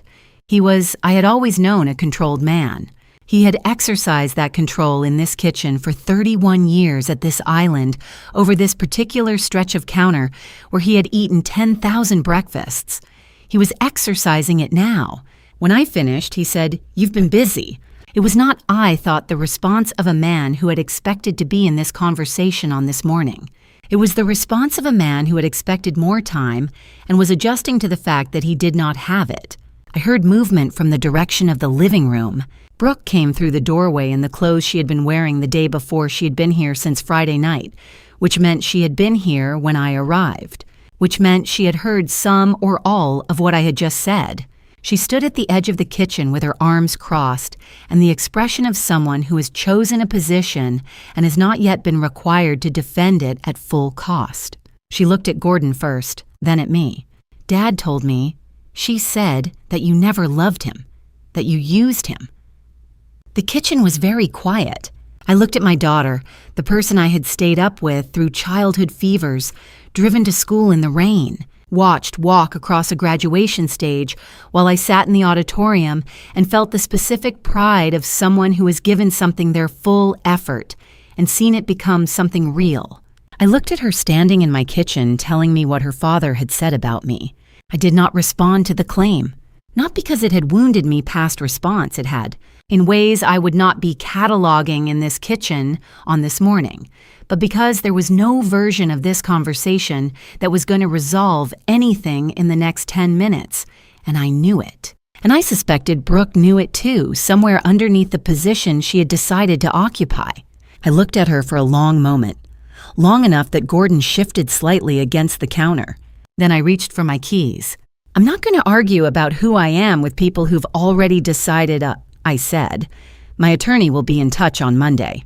I picked up my bag. I left the copy of the folder on the island deliberately because I wanted them to have to decide what to do with it, and I walked to the side door and opened it and stepped out into the November morning. The door closed behind me without a sound. I walked to my car with the particular steadiness of a person who has done the thing they came to do and does not need anything further from the room they just left. The rosemary bushes were still in their places on either side of the front path. The oak tree at the corner of the yard was still the same oak tree. The house looked exactly as it had always looked from the outside. Nothing in me wanted to look back. I got in the car and drove. The hotel room on South Congress had a small desk by the window, and I'd been sitting at it for 3 hours when my phone rang. The number was unfamiliar, not a contact, not a recognized area code, just a string of digits that meant nothing until the call connected, and I heard the voice. "Mrs. Hartwell." A pause. "This is Amber Fielding." I did not say anything immediately. There was a particular quality to the silence that followed her introduction, not hostile, not calculated, but weighted with the specific gravity of a person who has rehearsed an opening line and is now waiting to find out whether the rest of the conversation is going to be possible. I found your office number on the Hartwell Dynamics website, she said. It redirected to your cell. I'm sorry to call directly. I didn't know another way to reach you. I looked out the window at South Congress in the early afternoon, the particular Saturday energy of people who had somewhere pleasant to be and the weather to support it. A quality of November light that was doing its best to be agreeable. I thought about Amber Fielding standing in Unit 47 with Gordon's arm around her in a posture I recognized. I thought about her name appearing in those messages for 26 months. I thought about her hand extended in the Hartwell Dynamics lobby on Tuesday morning, and my own hand taking it without hesitation. What do you want? I asked. I want to meet with you, she said. In person. I know I have no right to ask that. I'm asking anyway. The reason I said yes was not generosity, and I want to be precise about that. It was not forgiveness, and it was not openness, and it was not any of the more flattering motivations I might have attributed to myself if I were telling this story differently.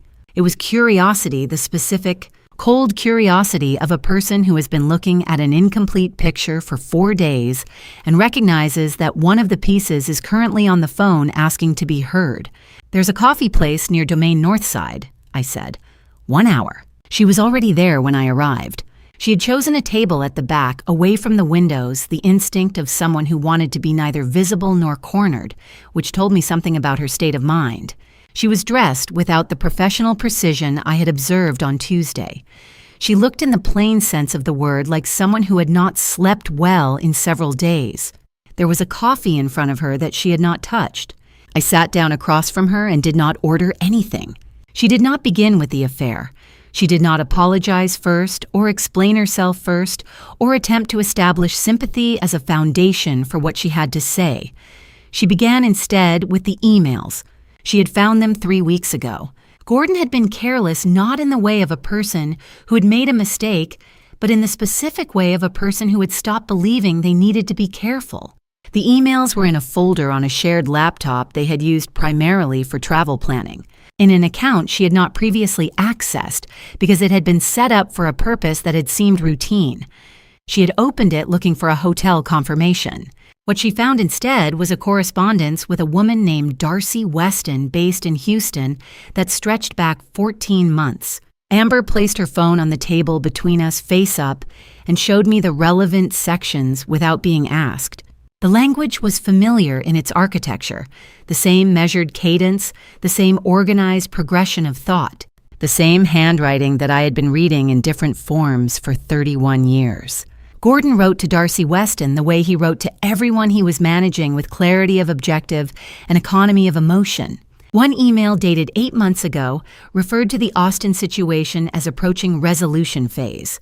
Another 3 months later described the transition of assets as structurally sound, pending the legal timeline. And one email sent 6 months ago in response to an apparent question from Darcy Weston about the future contained a paragraph that Amber had highlighted in yellow. Amber has been useful in ways that were necessary for this phase. She's not part of what comes next. The arrangement in Austin is a bridge, not a destination. By the time we're in a position to move forward properly, that situation will have resolved cleanly. A bridge, not a destination. I read it twice. Then I looked up at Amber. Her expression was not what I expected. I had prepared somewhere in the organized part of my mind that prepares for contingencies, for the possibility that this meeting was itself a strategy, another layer of a plan I had not fully mapped. A gambit designed to introduce sympathy into a situation where sympathy might serve Gordon's purposes. I had prepared for performance. What I was looking at instead was someone who had been taken apart by what she had read and had not yet fully reassembled herself. He called you a bridge, I said. A transition, she said. In another one, he used the word transition. She looked at the table. I knew what I was doing. I want to be clear about that I knew he was married, and I chose to proceed anyway, and I am not here to tell you that I was an innocent party in the part of this that involved you. I wasn't. She paused. When she continued, her voice was controlled with the effort of someone working to keep it that way. But I did not know he was doing the same thing somewhere else. I thought. She stopped. Started again. I thought I was a choice. not a phase. The cafe was doing its ordinary Saturday afternoon work around us. The sound of espresso machines, the low murmur of other people's conversations, the scrape of a chair leg on the floor near the front, the ordinary indifferent texture of other lives proceeding normally. I looked at Amber Fielding across the table. She had made choices that had cost me things I could not fully calculate yet. That was true. It would remain true regardless of what Gordon had written to Darcy Weston in Houston, regardless of what Amber had or had not known, regardless of how this conversation ended. The accounting of that was not going to balance into anything comfortable. But the woman sitting across from me had also built a version of her life around a man who had been documenting her functional utility in emails to the person he planned to be with afterward. She had believed herself a destination and been filed under transition. She had come to a coffee shop on a Saturday afternoon to sit across from the wife of the man who had done this to both of them, because she had apparently run out of other options for understanding what had happened to her. She had said, "I'm not here to tell you that I was an innocent party." I had heard less honest things from people in considerably better positions. "I appreciate you coming," I said. It was not forgiveness. It was not absolution. It was the sentence that existed at the far edge of what I was able to offer, and I offered it because it was true.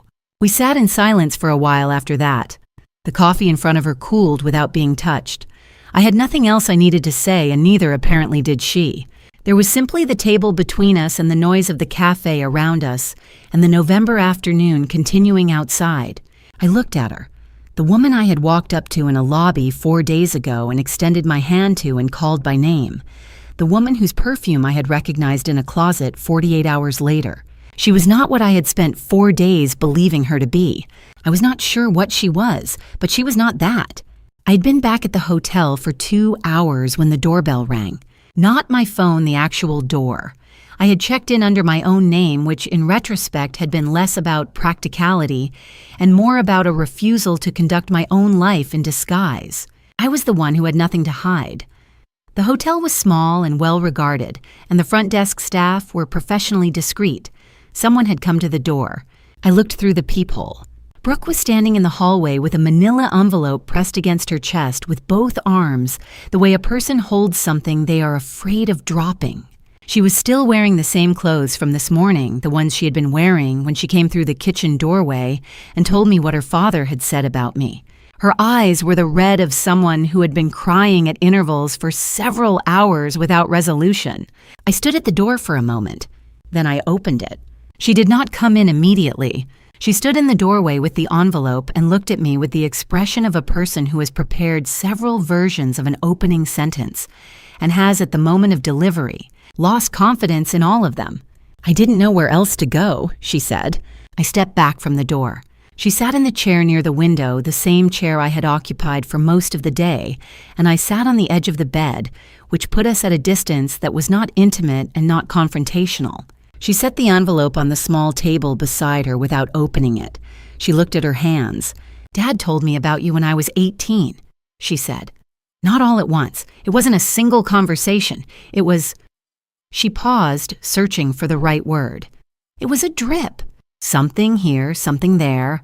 Every time something went wrong between us, every time I felt like you were too busy or too far away or too focused on the company, he was there with an explanation." She looked up. "He told me you had never loved him the way a wife should love a husband, that you had wanted the marriage for what it gave you professionally, that he had stayed for my sake." I did not say anything. "He told me that when I was 18, she said, and then again when I was 22 and 25. Every few years there was another version of it, a little more detailed, a little more specific. By the time I was 28, I didn't even notice it anymore because it had just become the thing I believed about you." She pressed her hands flat against her thighs. "He was very patient about it. That's what I keep thinking about, how patient he was. It took him 10 years. 10 years. Brooke had been 18 in 2015. I thought about 2015, the year I had expanded Hartwell Dynamics into a second office, the year I had worked too many hours and missed too many dinners and told myself it was temporary. The kind of temporary that turns permanent while you are looking the other way. Gordon had used that year. He had used my absence and my distraction and the genuine gap between what I had intended and what I had delivered. And he had built something in my daughter's mind that I had not known was being constructed. "When did you find the will?" I asked. She closed her eyes briefly. 3 weeks ago. He left it open on the kitchen table at the apartment on Congress Avenue. I don't know if it was an accident. She said this with the particular flatness of someone who has considered both possibilities and settled on the more painful one. My name wasn't in it. There was a line for me, a blank line like a form, and it had been crossed out. Everything went to Amber. She swallowed. The apartment, the Houston account, the assets he had accumulated separately. All of it. I thought about the Houston account. $83,000 moved in careful increments over 14 months. Gordon had been assembling a separate life with considerable attention to both its contents and its beneficiaries, and he had done it in a way that left no role for the daughter he had spent a decade cultivating as an instrument. The emails to Darcy Weston, I said, not a question. Amber sent them to me. Brooke's voice was steady with effort. This afternoon, she said she thought I should know. She picked up the envelope from the table and held it for a moment before setting it back down. I read them. I read all of them. He wrote about me the same way he wrote about Amber. Same words almost. Useful. Necessary for this phase. She said the last part in a voice that was attempting irony and did not quite get there. He kept notes on what he'd told me and when, like it was a project. She reached into the envelope and placed several pages on the table printed emails, a document I recognized as a legal summary, and what appeared to be a photographed page from a notebook with Gordon's handwriting. "I've had this for 3 hours," she said. "I didn't know what to do with it. I don't know who to call. I called Amber back and she said I should bring it to you." I looked at the pages on the table without picking them up yet. My daughter had grown up inside a version of our family that Gordon had authored and maintained, with the patient consistency of a long-term project. She had not invented her grievances against me. She'd been given them piece by a man she trusted absolutely. In the years when a child's understanding of her parents calcifies into something that feels like fact, she had been maneuvered as methodically as I had.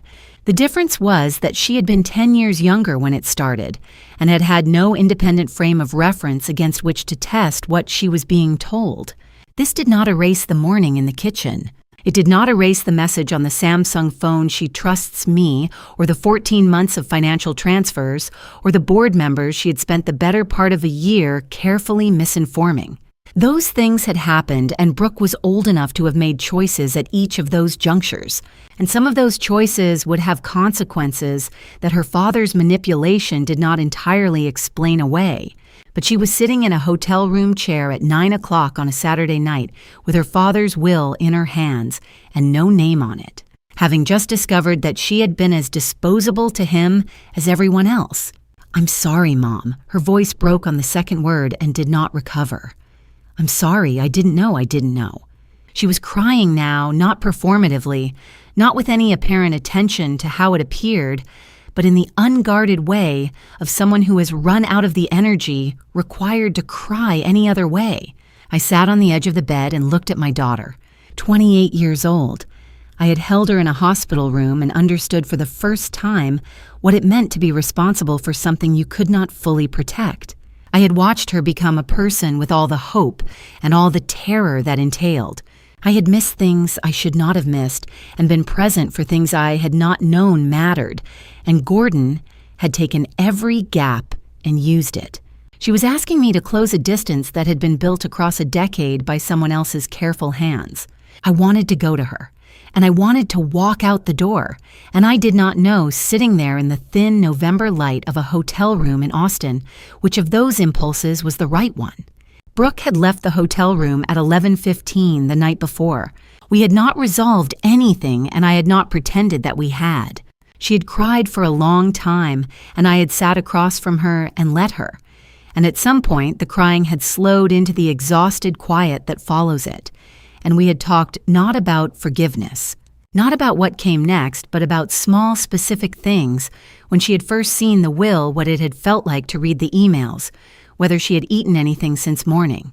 The practical questions, the ones with answers. When she left, she hugged me at the door. I hugged her back. Neither of us said anything about what it meant. I had been awake since 5. By 10 o'clock on Sunday morning, I had read through the additional documents she had left behind, refilled my coffee twice, and arrived at a name I had been circling since Tuesday. Phyllis Cranston had been my closest friend for 19 years. We had met at an industry conference in 2006.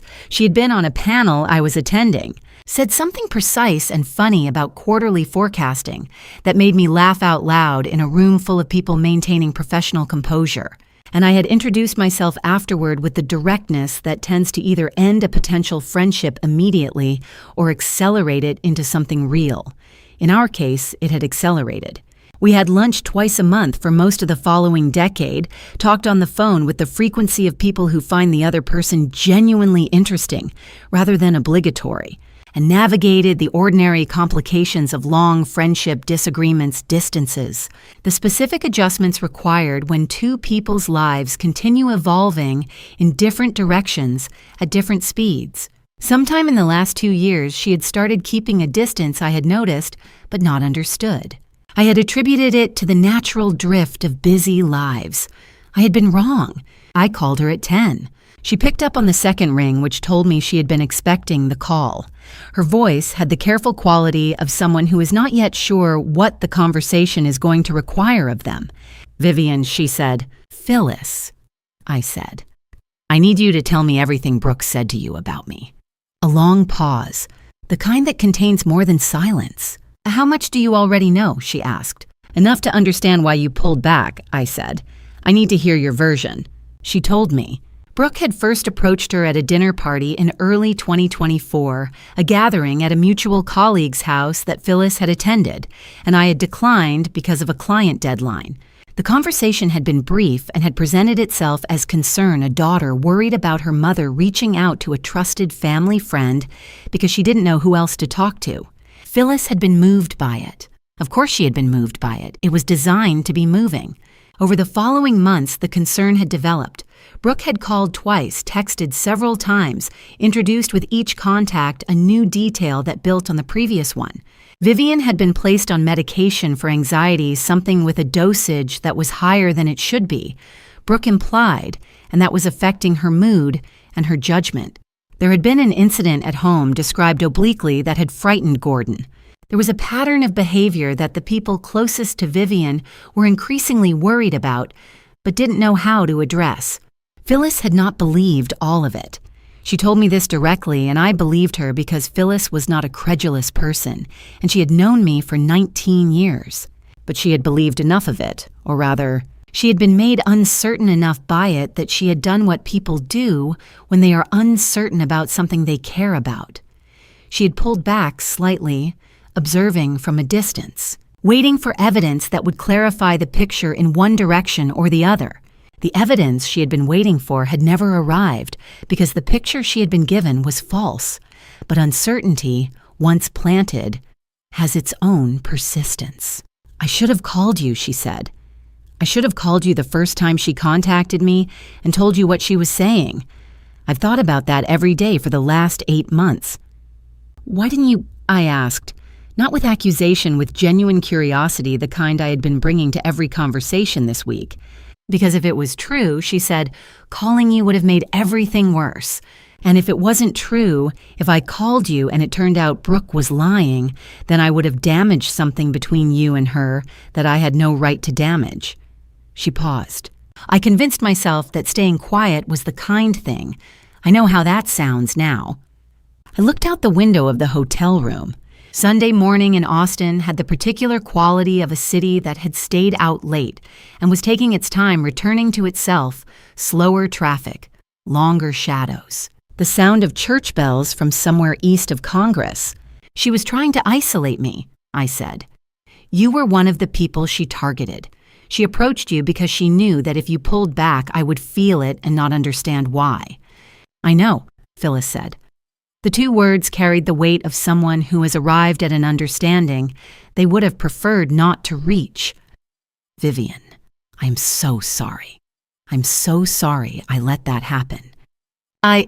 I'd been doing a particular kind of emotional accounting all week, tallying the costs of what had been done and by whom, and with what degree of intent. Phyllis occupied a different category than Gordon or Brooke or the notary service or any of the other instruments of what had been constructed around me. She had been a target the same as I had, and she had responded to manipulation by doing something cautious and imperfect and entirely human. "I know you are," I said, "and I forgive you, Phyllis, I mean that." She was quiet for a long time. "If you need me as a witness," she finally said, "for any of this, whatever Helena needs, whatever the legal process requires, I will be there, whatever I can do."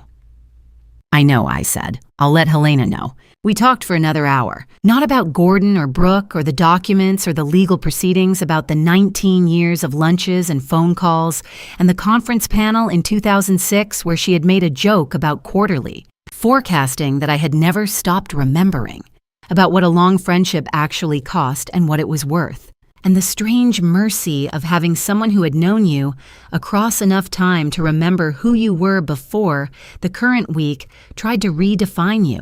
When we finished, I sat for a while with the phone in my hand. The afternoon light was coming in at the angle it always did in November, low and amber, and patient the light of a season that had learned to work with what it had. Austin outside the window looked the same as it always had, and felt for the first time since Tuesday morning like a place where I still had a life to return to.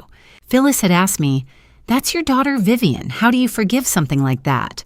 I had said, "I don't know yet, Phyllis, but I have to try."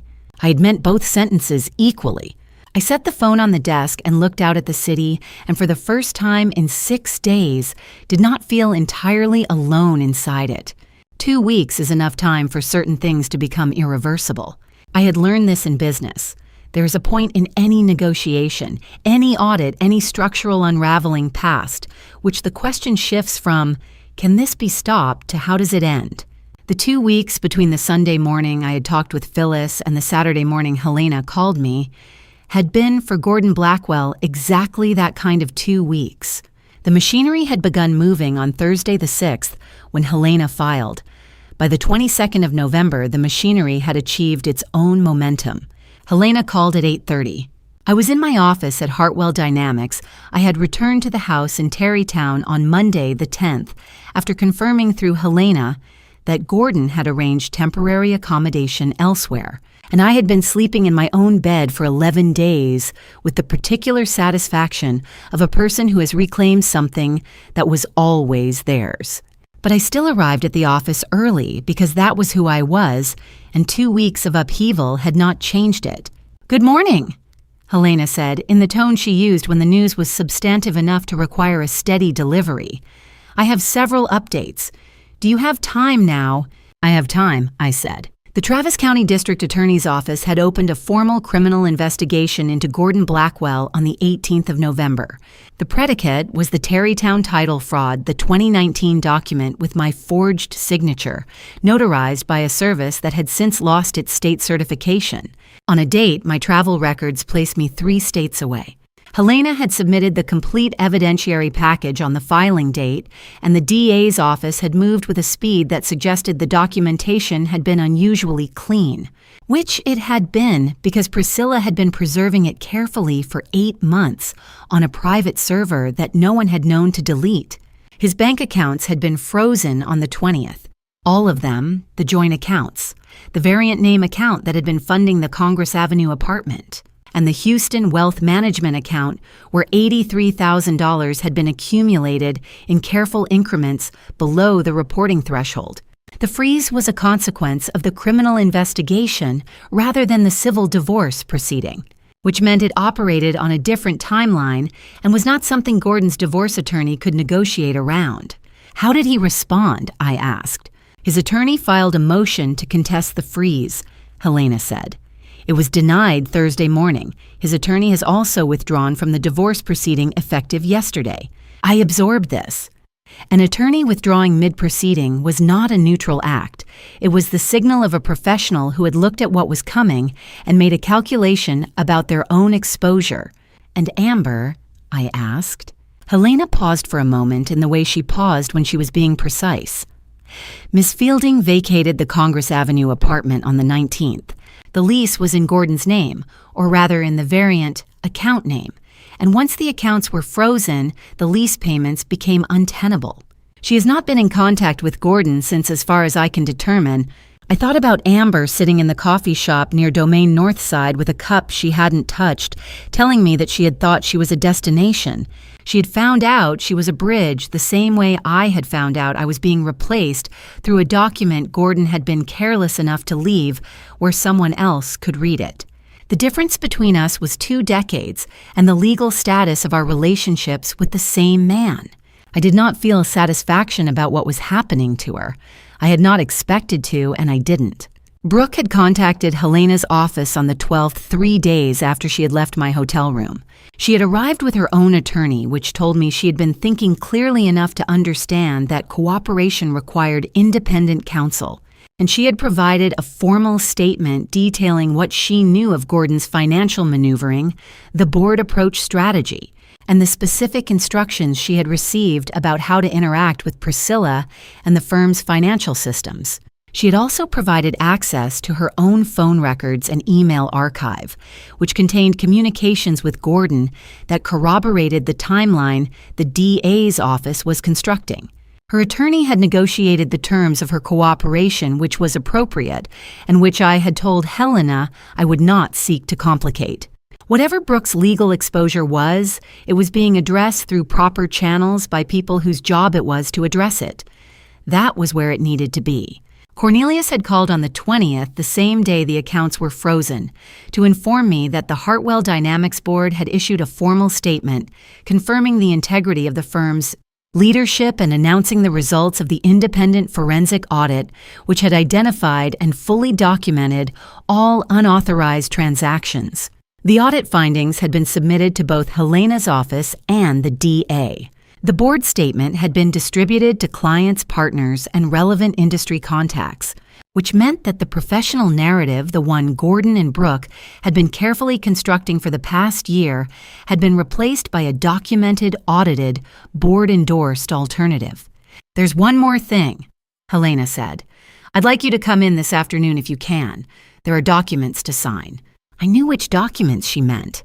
Her office looked the same as it had on Thursday the 6th, the same credenzas, the same window with the Capitol dome visible in the middle distance, the same 2 chairs positioned at the corner of the table.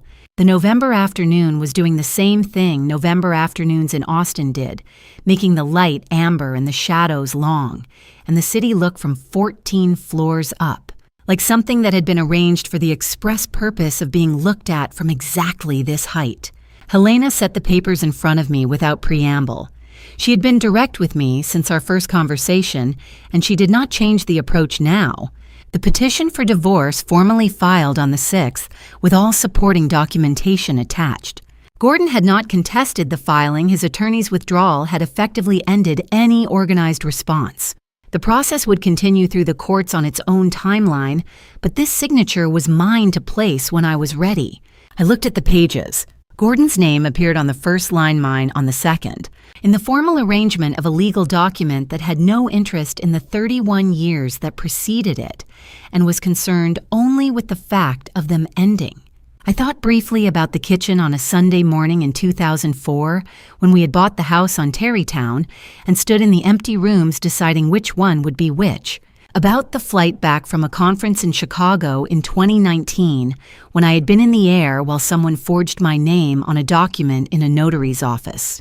About a Samsung phone in a dark case at the back of the 3rd drawer. About the rosemary bushes I had planted on either side of the front path that spring, which were still there, and which were, by any botanical measure, entirely uninvolved in any of this. I picked up the pen. My hand was steady. There was no hesitation in it, not the absence of feeling, but the presence of clarity, which is a different thing entirely. I had been clear about this since Wednesday the 5th when I had sat at the kitchen table at 2 a.m. and understood what I was looking at. The signing was not the moment of decision. It was the documentation of a decision that had already been made. I signed my name, set the pen down, looked at what I had written, 31 years, and now they were over. The moving truck left at 2 in the afternoon. I stood in the middle of the living room and listened to the building settle into the particular silence of a Saturday afternoon in early December, the sound of the street below coming up through the windows in the pleasant muffled way of old construction, with good walls, the occasional voice, the rhythm of South Congress, doing what South Congress did on a weekend. I had lived in Austin for 33 years, most of them on the north and west sides, and South Congress had always been the part of the city I drove through on the way to somewhere else. Now I was the somewhere else. The apartment was small in the way that honest things sometimes are. 740 square feet, 2 windows facing west. A kitchen that required you to think carefully about what you were doing before you started, because there was not enough counter space to think during. The floors were the same pale hardwood throughout, slightly uneven in the way of a building that had been built in the 1940s and had spent the intervening decades developing its own opinions about level. The ceiling in the bedroom was lower than I would have chosen, and the bathroom had a window that looked out onto a courtyard rather than the sky, and the closet was a third of the size of the one I had left behind in Tarrytown. It was entirely mine, every square foot of it. I had signed the lease on November 24th, 2 days after Helena's office, 1 day before Thanksgiving, and I had spent the intervening weeks in the hotel on South Congress, with the particular patience of someone who has learned through recent experience that patience is not the same as passivity. I had worked. I had met with Helena twice and Cornelius once and Priscilla every morning at 7, because that was our rhythm, and I had no intention of changing the things that worked. I had driven past the Tarrytown house twice without stopping, not because I was avoiding it, but because I had nothing left to collect from it, and the rosemary bushes were not mine to take. Phyllis arrived at 3 with 2 bags of groceries and the expression of a person who has decided that helping is the most efficient form of apology. She had always been this way practical in her affections, demonstrating care through action rather than declaration. It was one of the things I had appreciated about her for 19 years and had missed without fully understanding why in the 12 months she had been keeping her careful distance.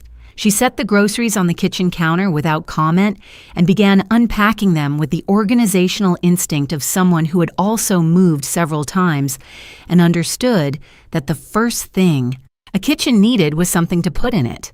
"The floors are good," she said, appraising them with the tone she used when she was reporting a genuine assessment rather than being kind. "They are," I said. "The light will be good in the afternoons. That's why I took the west-facing ones." She looked at me with the expression she reserved for moments when something had been confirmed rather than said. Then she went back to the groceries. We worked through the afternoon the way we had always worked together, not filling every silence, not manufacturing the ease of a friendship that had briefly been complicated, but returning to the natural rhythm of 2 people who had enough history to work from without having to perform it. She helped me arrange the living room furniture through 3 different configurations before I accepted the first one had been correct. She located the outlet that the lamp needed, and the shelf that the books needed, and the hook near the door that the coats needed, and she did all of this without asking unnecessary questions, which was its own form of generosity. At 5 o'clock, I made coffee in the new kitchen for the first time. We sat at the small table I had placed near the west window and watched the December light do what December light in Austin did go, amber and then copper, and then the particular deep orange of a city that did not get cold enough to justify dramatic sunsets, but produced them occasionally anyway as a kind of bonus. "How is the case progressing?" Phyllis asked. "Helena says the criminal investigation is moving at the pace criminal investigations move," I said, which is to say slowly and without my participation, which is exactly how I want it. I turned the coffee cup in my hands. "Hartwell is steady. The audit is complete. Cornelius is satisfied with the governance protocols we've put in place. The clients who had questions have been given answers. And Brooke?" Phyllis asked. The way she asked it told me she'd been waiting to ask it since she arrived. "Tomorrow," I said. Brooke had contacted me on the 1st of December through a text message that read, "If you're willing, I'd like to see you. No agenda, just coffee." I had read it 4 times and then replied, "Sunday, 10 a.m. I'll find somewhere near the new apartment." She had responded with a single word, Okay. I had found a place on a side street 2 blocks from South Congress, small not one of the established spots. A coffee shop that had opened recently enough that neither of us would have memories attached to it. Neutral ground in the way that neutral ground is always slightly artificial and also necessary. She was there when I arrived on Sunday morning, sitting at a corner table with her hands around a mug, wearing the expression of someone who has been early for long enough to have second thoughts and talked herself back out of them. She looked like herself and also like someone who had been taken apart and reassembled with most of the pieces in the right places and the knowledge that some of the pieces had been wrong from the beginning. I sat down across from her. The coffee shop made ordinary sounds around us. Someone at the counter ordered something with oat milk. A child at the table near the window pointed at something outside with the declarative urgency of small children who have not yet learned to moderate their enthusiasm for the world. Brooke said, "Thank you for coming." I said, "Of course." And then we were quiet for a while because neither of us had words yet that were adequate to what we were sitting across from. And we were both, I thought, old enough to know that reaching for inadequate words was worse than waiting for the ones that fit. We talked eventually, not about Gordon or the investigation or the board or the documents in the manila envelope. We talked about the new apartment. She asked what it looked like, and I described the floors and the west windows and the kitchen that required prior planning. We talked about a book she had been reading that she thought I might find useful and that I said I would look at. We talked about Thanksgiving, which we had each spent quietly and separately and without ceremony, and which had been for both of us the right choice. When we left, she hugged me on the sidewalk outside in the December morning air. I hugged her back. The hug lasted a beat longer than the one at the hotel room door 3 weeks ago, which was not nothing. We walked in separate directions. I stood for a moment on the corner and watched her go. None of it was resolved. The legal process was ongoing and would be for months. And the accounting of what had been done and by whom and at what cost was something that would take considerably longer than a Sunday morning coffee to work through. There was no clean ending available to us. There was only the next conversation and the one after that and the slow, imperfect work of 2 people deciding whether what they had been to each other was worth the effort of rebuilding into something different and more honest. She had shown up. I had shown up. We had sat across from each other in a coffee shop on a Sunday morning and not left. Sometimes that was enough. For right now, for this morning, for the particular December in which we found ourselves, it was. The coffee was ready at 6:15, the same as every morning. I had not set an alarm since moving to South Congress. I woke when I woke, usually early, usually in the gray period before the city had fully committed to the day, and I made coffee and stood at the west window and watched Austin assemble itself for another morning. It was a routine I had arrived at without deciding to the way the best routines come, not imposed, but grown, out of the particular shape of a life being lived without someone else's architecture around it. December 20th. The winter solstice was 2 days away, which meant the mornings were as dark as they were going to get, and the evenings as short. Austin did not produce a white Christmas, and did not pretend to the temperature had been in the low 50s for a week, which passed for seasonal here, and the live oaks on the street below had done what live oaks do, which was nothing dramatic. They kept their leaves through winter with the pragmatic stubbornness of something that had been here long enough to know that cold was temporary. I had been standing at this window in variations of this posture for 6 weeks. I thought about the morning of the 4th of November, 7 weeks ago now, a Tuesday. The coffee carrier in my hand and the lobby of Hartwell Dynamics and Brooke standing next to Amber with the ease of 2 people who had shared many mornings. I thought about the 3rd drawer of the desk and the Samsung phone in the dark case and the folder on the kitchen table at 200 Congress Avenue with 2 words on the cover in handwriting. I had been reading for 31 years. I thought about the night I had not slept and the morning I had sat down in front of the bank statements and begun to count. 7 weeks. It had the quality of both very long and very short, the way significant time always does too, compressed to have fully processed and too extended to feel recent. Gordon's sentencing had come down on the 15th of December. Helena had called me the way she called with important news directly without preamble. in the tone of a professional delivering information that she understood had weight beyond its legal dimensions.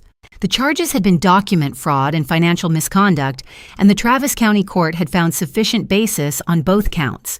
He had lost the Houston account, the frozen assets, and whatever remained of the professional reputation he'd spent 31 years building, adjacent to mine. The legal process would continue to resolve its remaining details in the methodical way of legal processes, but the essential question, the one that had mattered most, had been answered. I had thanked Helena, put the phone down, and gone back to the quarterly report I had been reviewing, not because it hadn't mattered, because it had mattered in the way that conclusions matter as the end of something, rather than the beginning of something else. I had not built the last 7 weeks on the anticipation of Gordon's sentencing.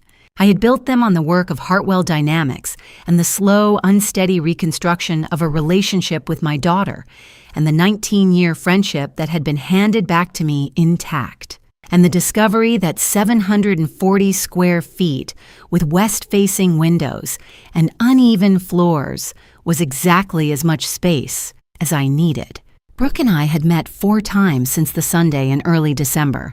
Each meeting was slightly less careful than the one before, not easier exactly, but more honest, which was a different and more useful quality. She was cooperating fully with the DA's office. She had engaged a therapist, which she had told me about with the directness of someone reporting a decision rather than seeking approval, and I had received the information the same way. She was 28 years old, and she had been shaped in ways neither of us could fully inventory, yet by a decade of careful and systematic misinformation. And she was doing the work of figuring out what was true from the inside of a self that had been built partly on someone else's lies. I was not rushing her. I was not rushing myself. We were meeting for coffee and talking about books and sitting in the occasional silence of 2 people who were still learning or relearning what they were to each other. It was slow. It was the right speed. I was not looking for anyone to fill the space that 31 years had left. This was the thing people kept asking about in the gentle sideways manner of people who mean well and believe that a life requires a particular kind of companionship to be complete. Phyllis had not asked. She was too perceptive for that, and she understood me well enough to know that the question would have landed wrong. But others had in the small, careful ways that questions get asked when the asker is uncertain of their welcome. The answer was straightforward. I was 58 years old, and I ran a company that employed 46 people, and I had a friendship of 19 years that had survived being tested by someone who had intended to end it, and I had a daughter. I was rebuilding something with one careful conversation at a time. I had west-facing windows and uneven floors and a kitchen that required prior planning and a routine I had arrived at without deciding to. I had for the first time in longer than I could accurately measure a life whose shape I had chosen rather than inherited or accommodated or defended against. I did not feel empty. I felt with a specificity that surprised me still full. The buzzer rang at 8:30. Phyllis, as she had been doing on Saturday mornings since the first week of December, arriving with whatever she had picked up from the bakery on the corner and the expectation that there would be coffee ready and a table near the window and an hour or 2 with nothing required of either of us except being present. I pressed the door release and heard her steps on the stairs. She came in with a paper bag and the particular energy she carried on mornings when she had slept well, and the day had not yet asked anything difficult of her. She set the bag on the kitchen counter, helped herself to the coffee I had ready, and joined me at the west window. We stood for a while without talking. The street below was doing its Saturday morning thing, slow and unhurried, a man walking a dog in the direction of the park. A couple at the cafe across the street reading separate sections of the same newspaper, the way couples do when they have been together long enough to have divided the world into areas of primary interest. "It looks like yours now," Phyllis said, looking around the apartment. "It is mine," I said. She nodded as if that had been the answer she was confirming rather than the one she was asking for. Then she took her coffee to the chair near the window and I took mine. And we sat in the quiet of a Saturday morning in December in a city that was going about its ordinary business, entirely unaware that anything of significance had happened in it recently. The silence was not lonely. I had lived with loneliness inside a house full of furniture and history and the accumulated objects of a life shared with someone who'd been planning for years to take it from me. I knew what lonely silence felt like its specific weight the way it pressed against the edges of a room. This was different. This was the silence of a life that had been stripped back to what was real and found to be, in its stripped form, sufficient. More than sufficient. Mine. For the first time in 31 years, the quiet did not ask me to fill it with something else. It did not ask me for anything at all. It simply was, and so was I. And that was everything. I spent 31 years building a life I thought was shared. It wasn't. And the hardest truth I carry from this family drama story is not what Gordon did. It's how long I made myself small enough to fit inside his plan without ever questioning the architecture. Don't be like me. Don't wait for the third drawer. Don't let someone else's silence become your explanation. If something feels wrong across years of quiet mornings, trust that feeling. These family revenge stories rarely announce themselves loudly. They build in whispers and small withdrawals in drawers that stick. The lesson I lived, loyalty without discernment, is not virtue. It is vulnerability. God had a way of letting everything surface at exactly the right moment, not to destroy me, but to return me to myself. This family drama story doesn't end in a courtroom. It ends in a Saturday morning with coffee-honest silence and a life that finally belongs to me. And these family revenge stories always reveal the same thing: the person who survives is the one who finally decides to see clearly. This family drama story taught me that the most important thing I ever reclaimed wasn't the company. It was myself. And no family revenge stories worth telling end any other way. Thank you for walking beside me through every chapter of this journey. Leave a comment below. What would you have done in Vivian's position the moment she found that folder on the kitchen table, or stood in Unit 47 and understood everything? I genuinely love to hear your perspective. If this story moved something in, you consider subscribing so you never miss what comes next. A gentle note: while this narrative draws from real emotional truths and recognizable human experiences, certain elements have been dramatized for storytelling purposes. If this style of content isn't your preference, you're warmly welcome to explore other videos that suit you better. That's how it ends. Thanks for watching. I will see you in the next one.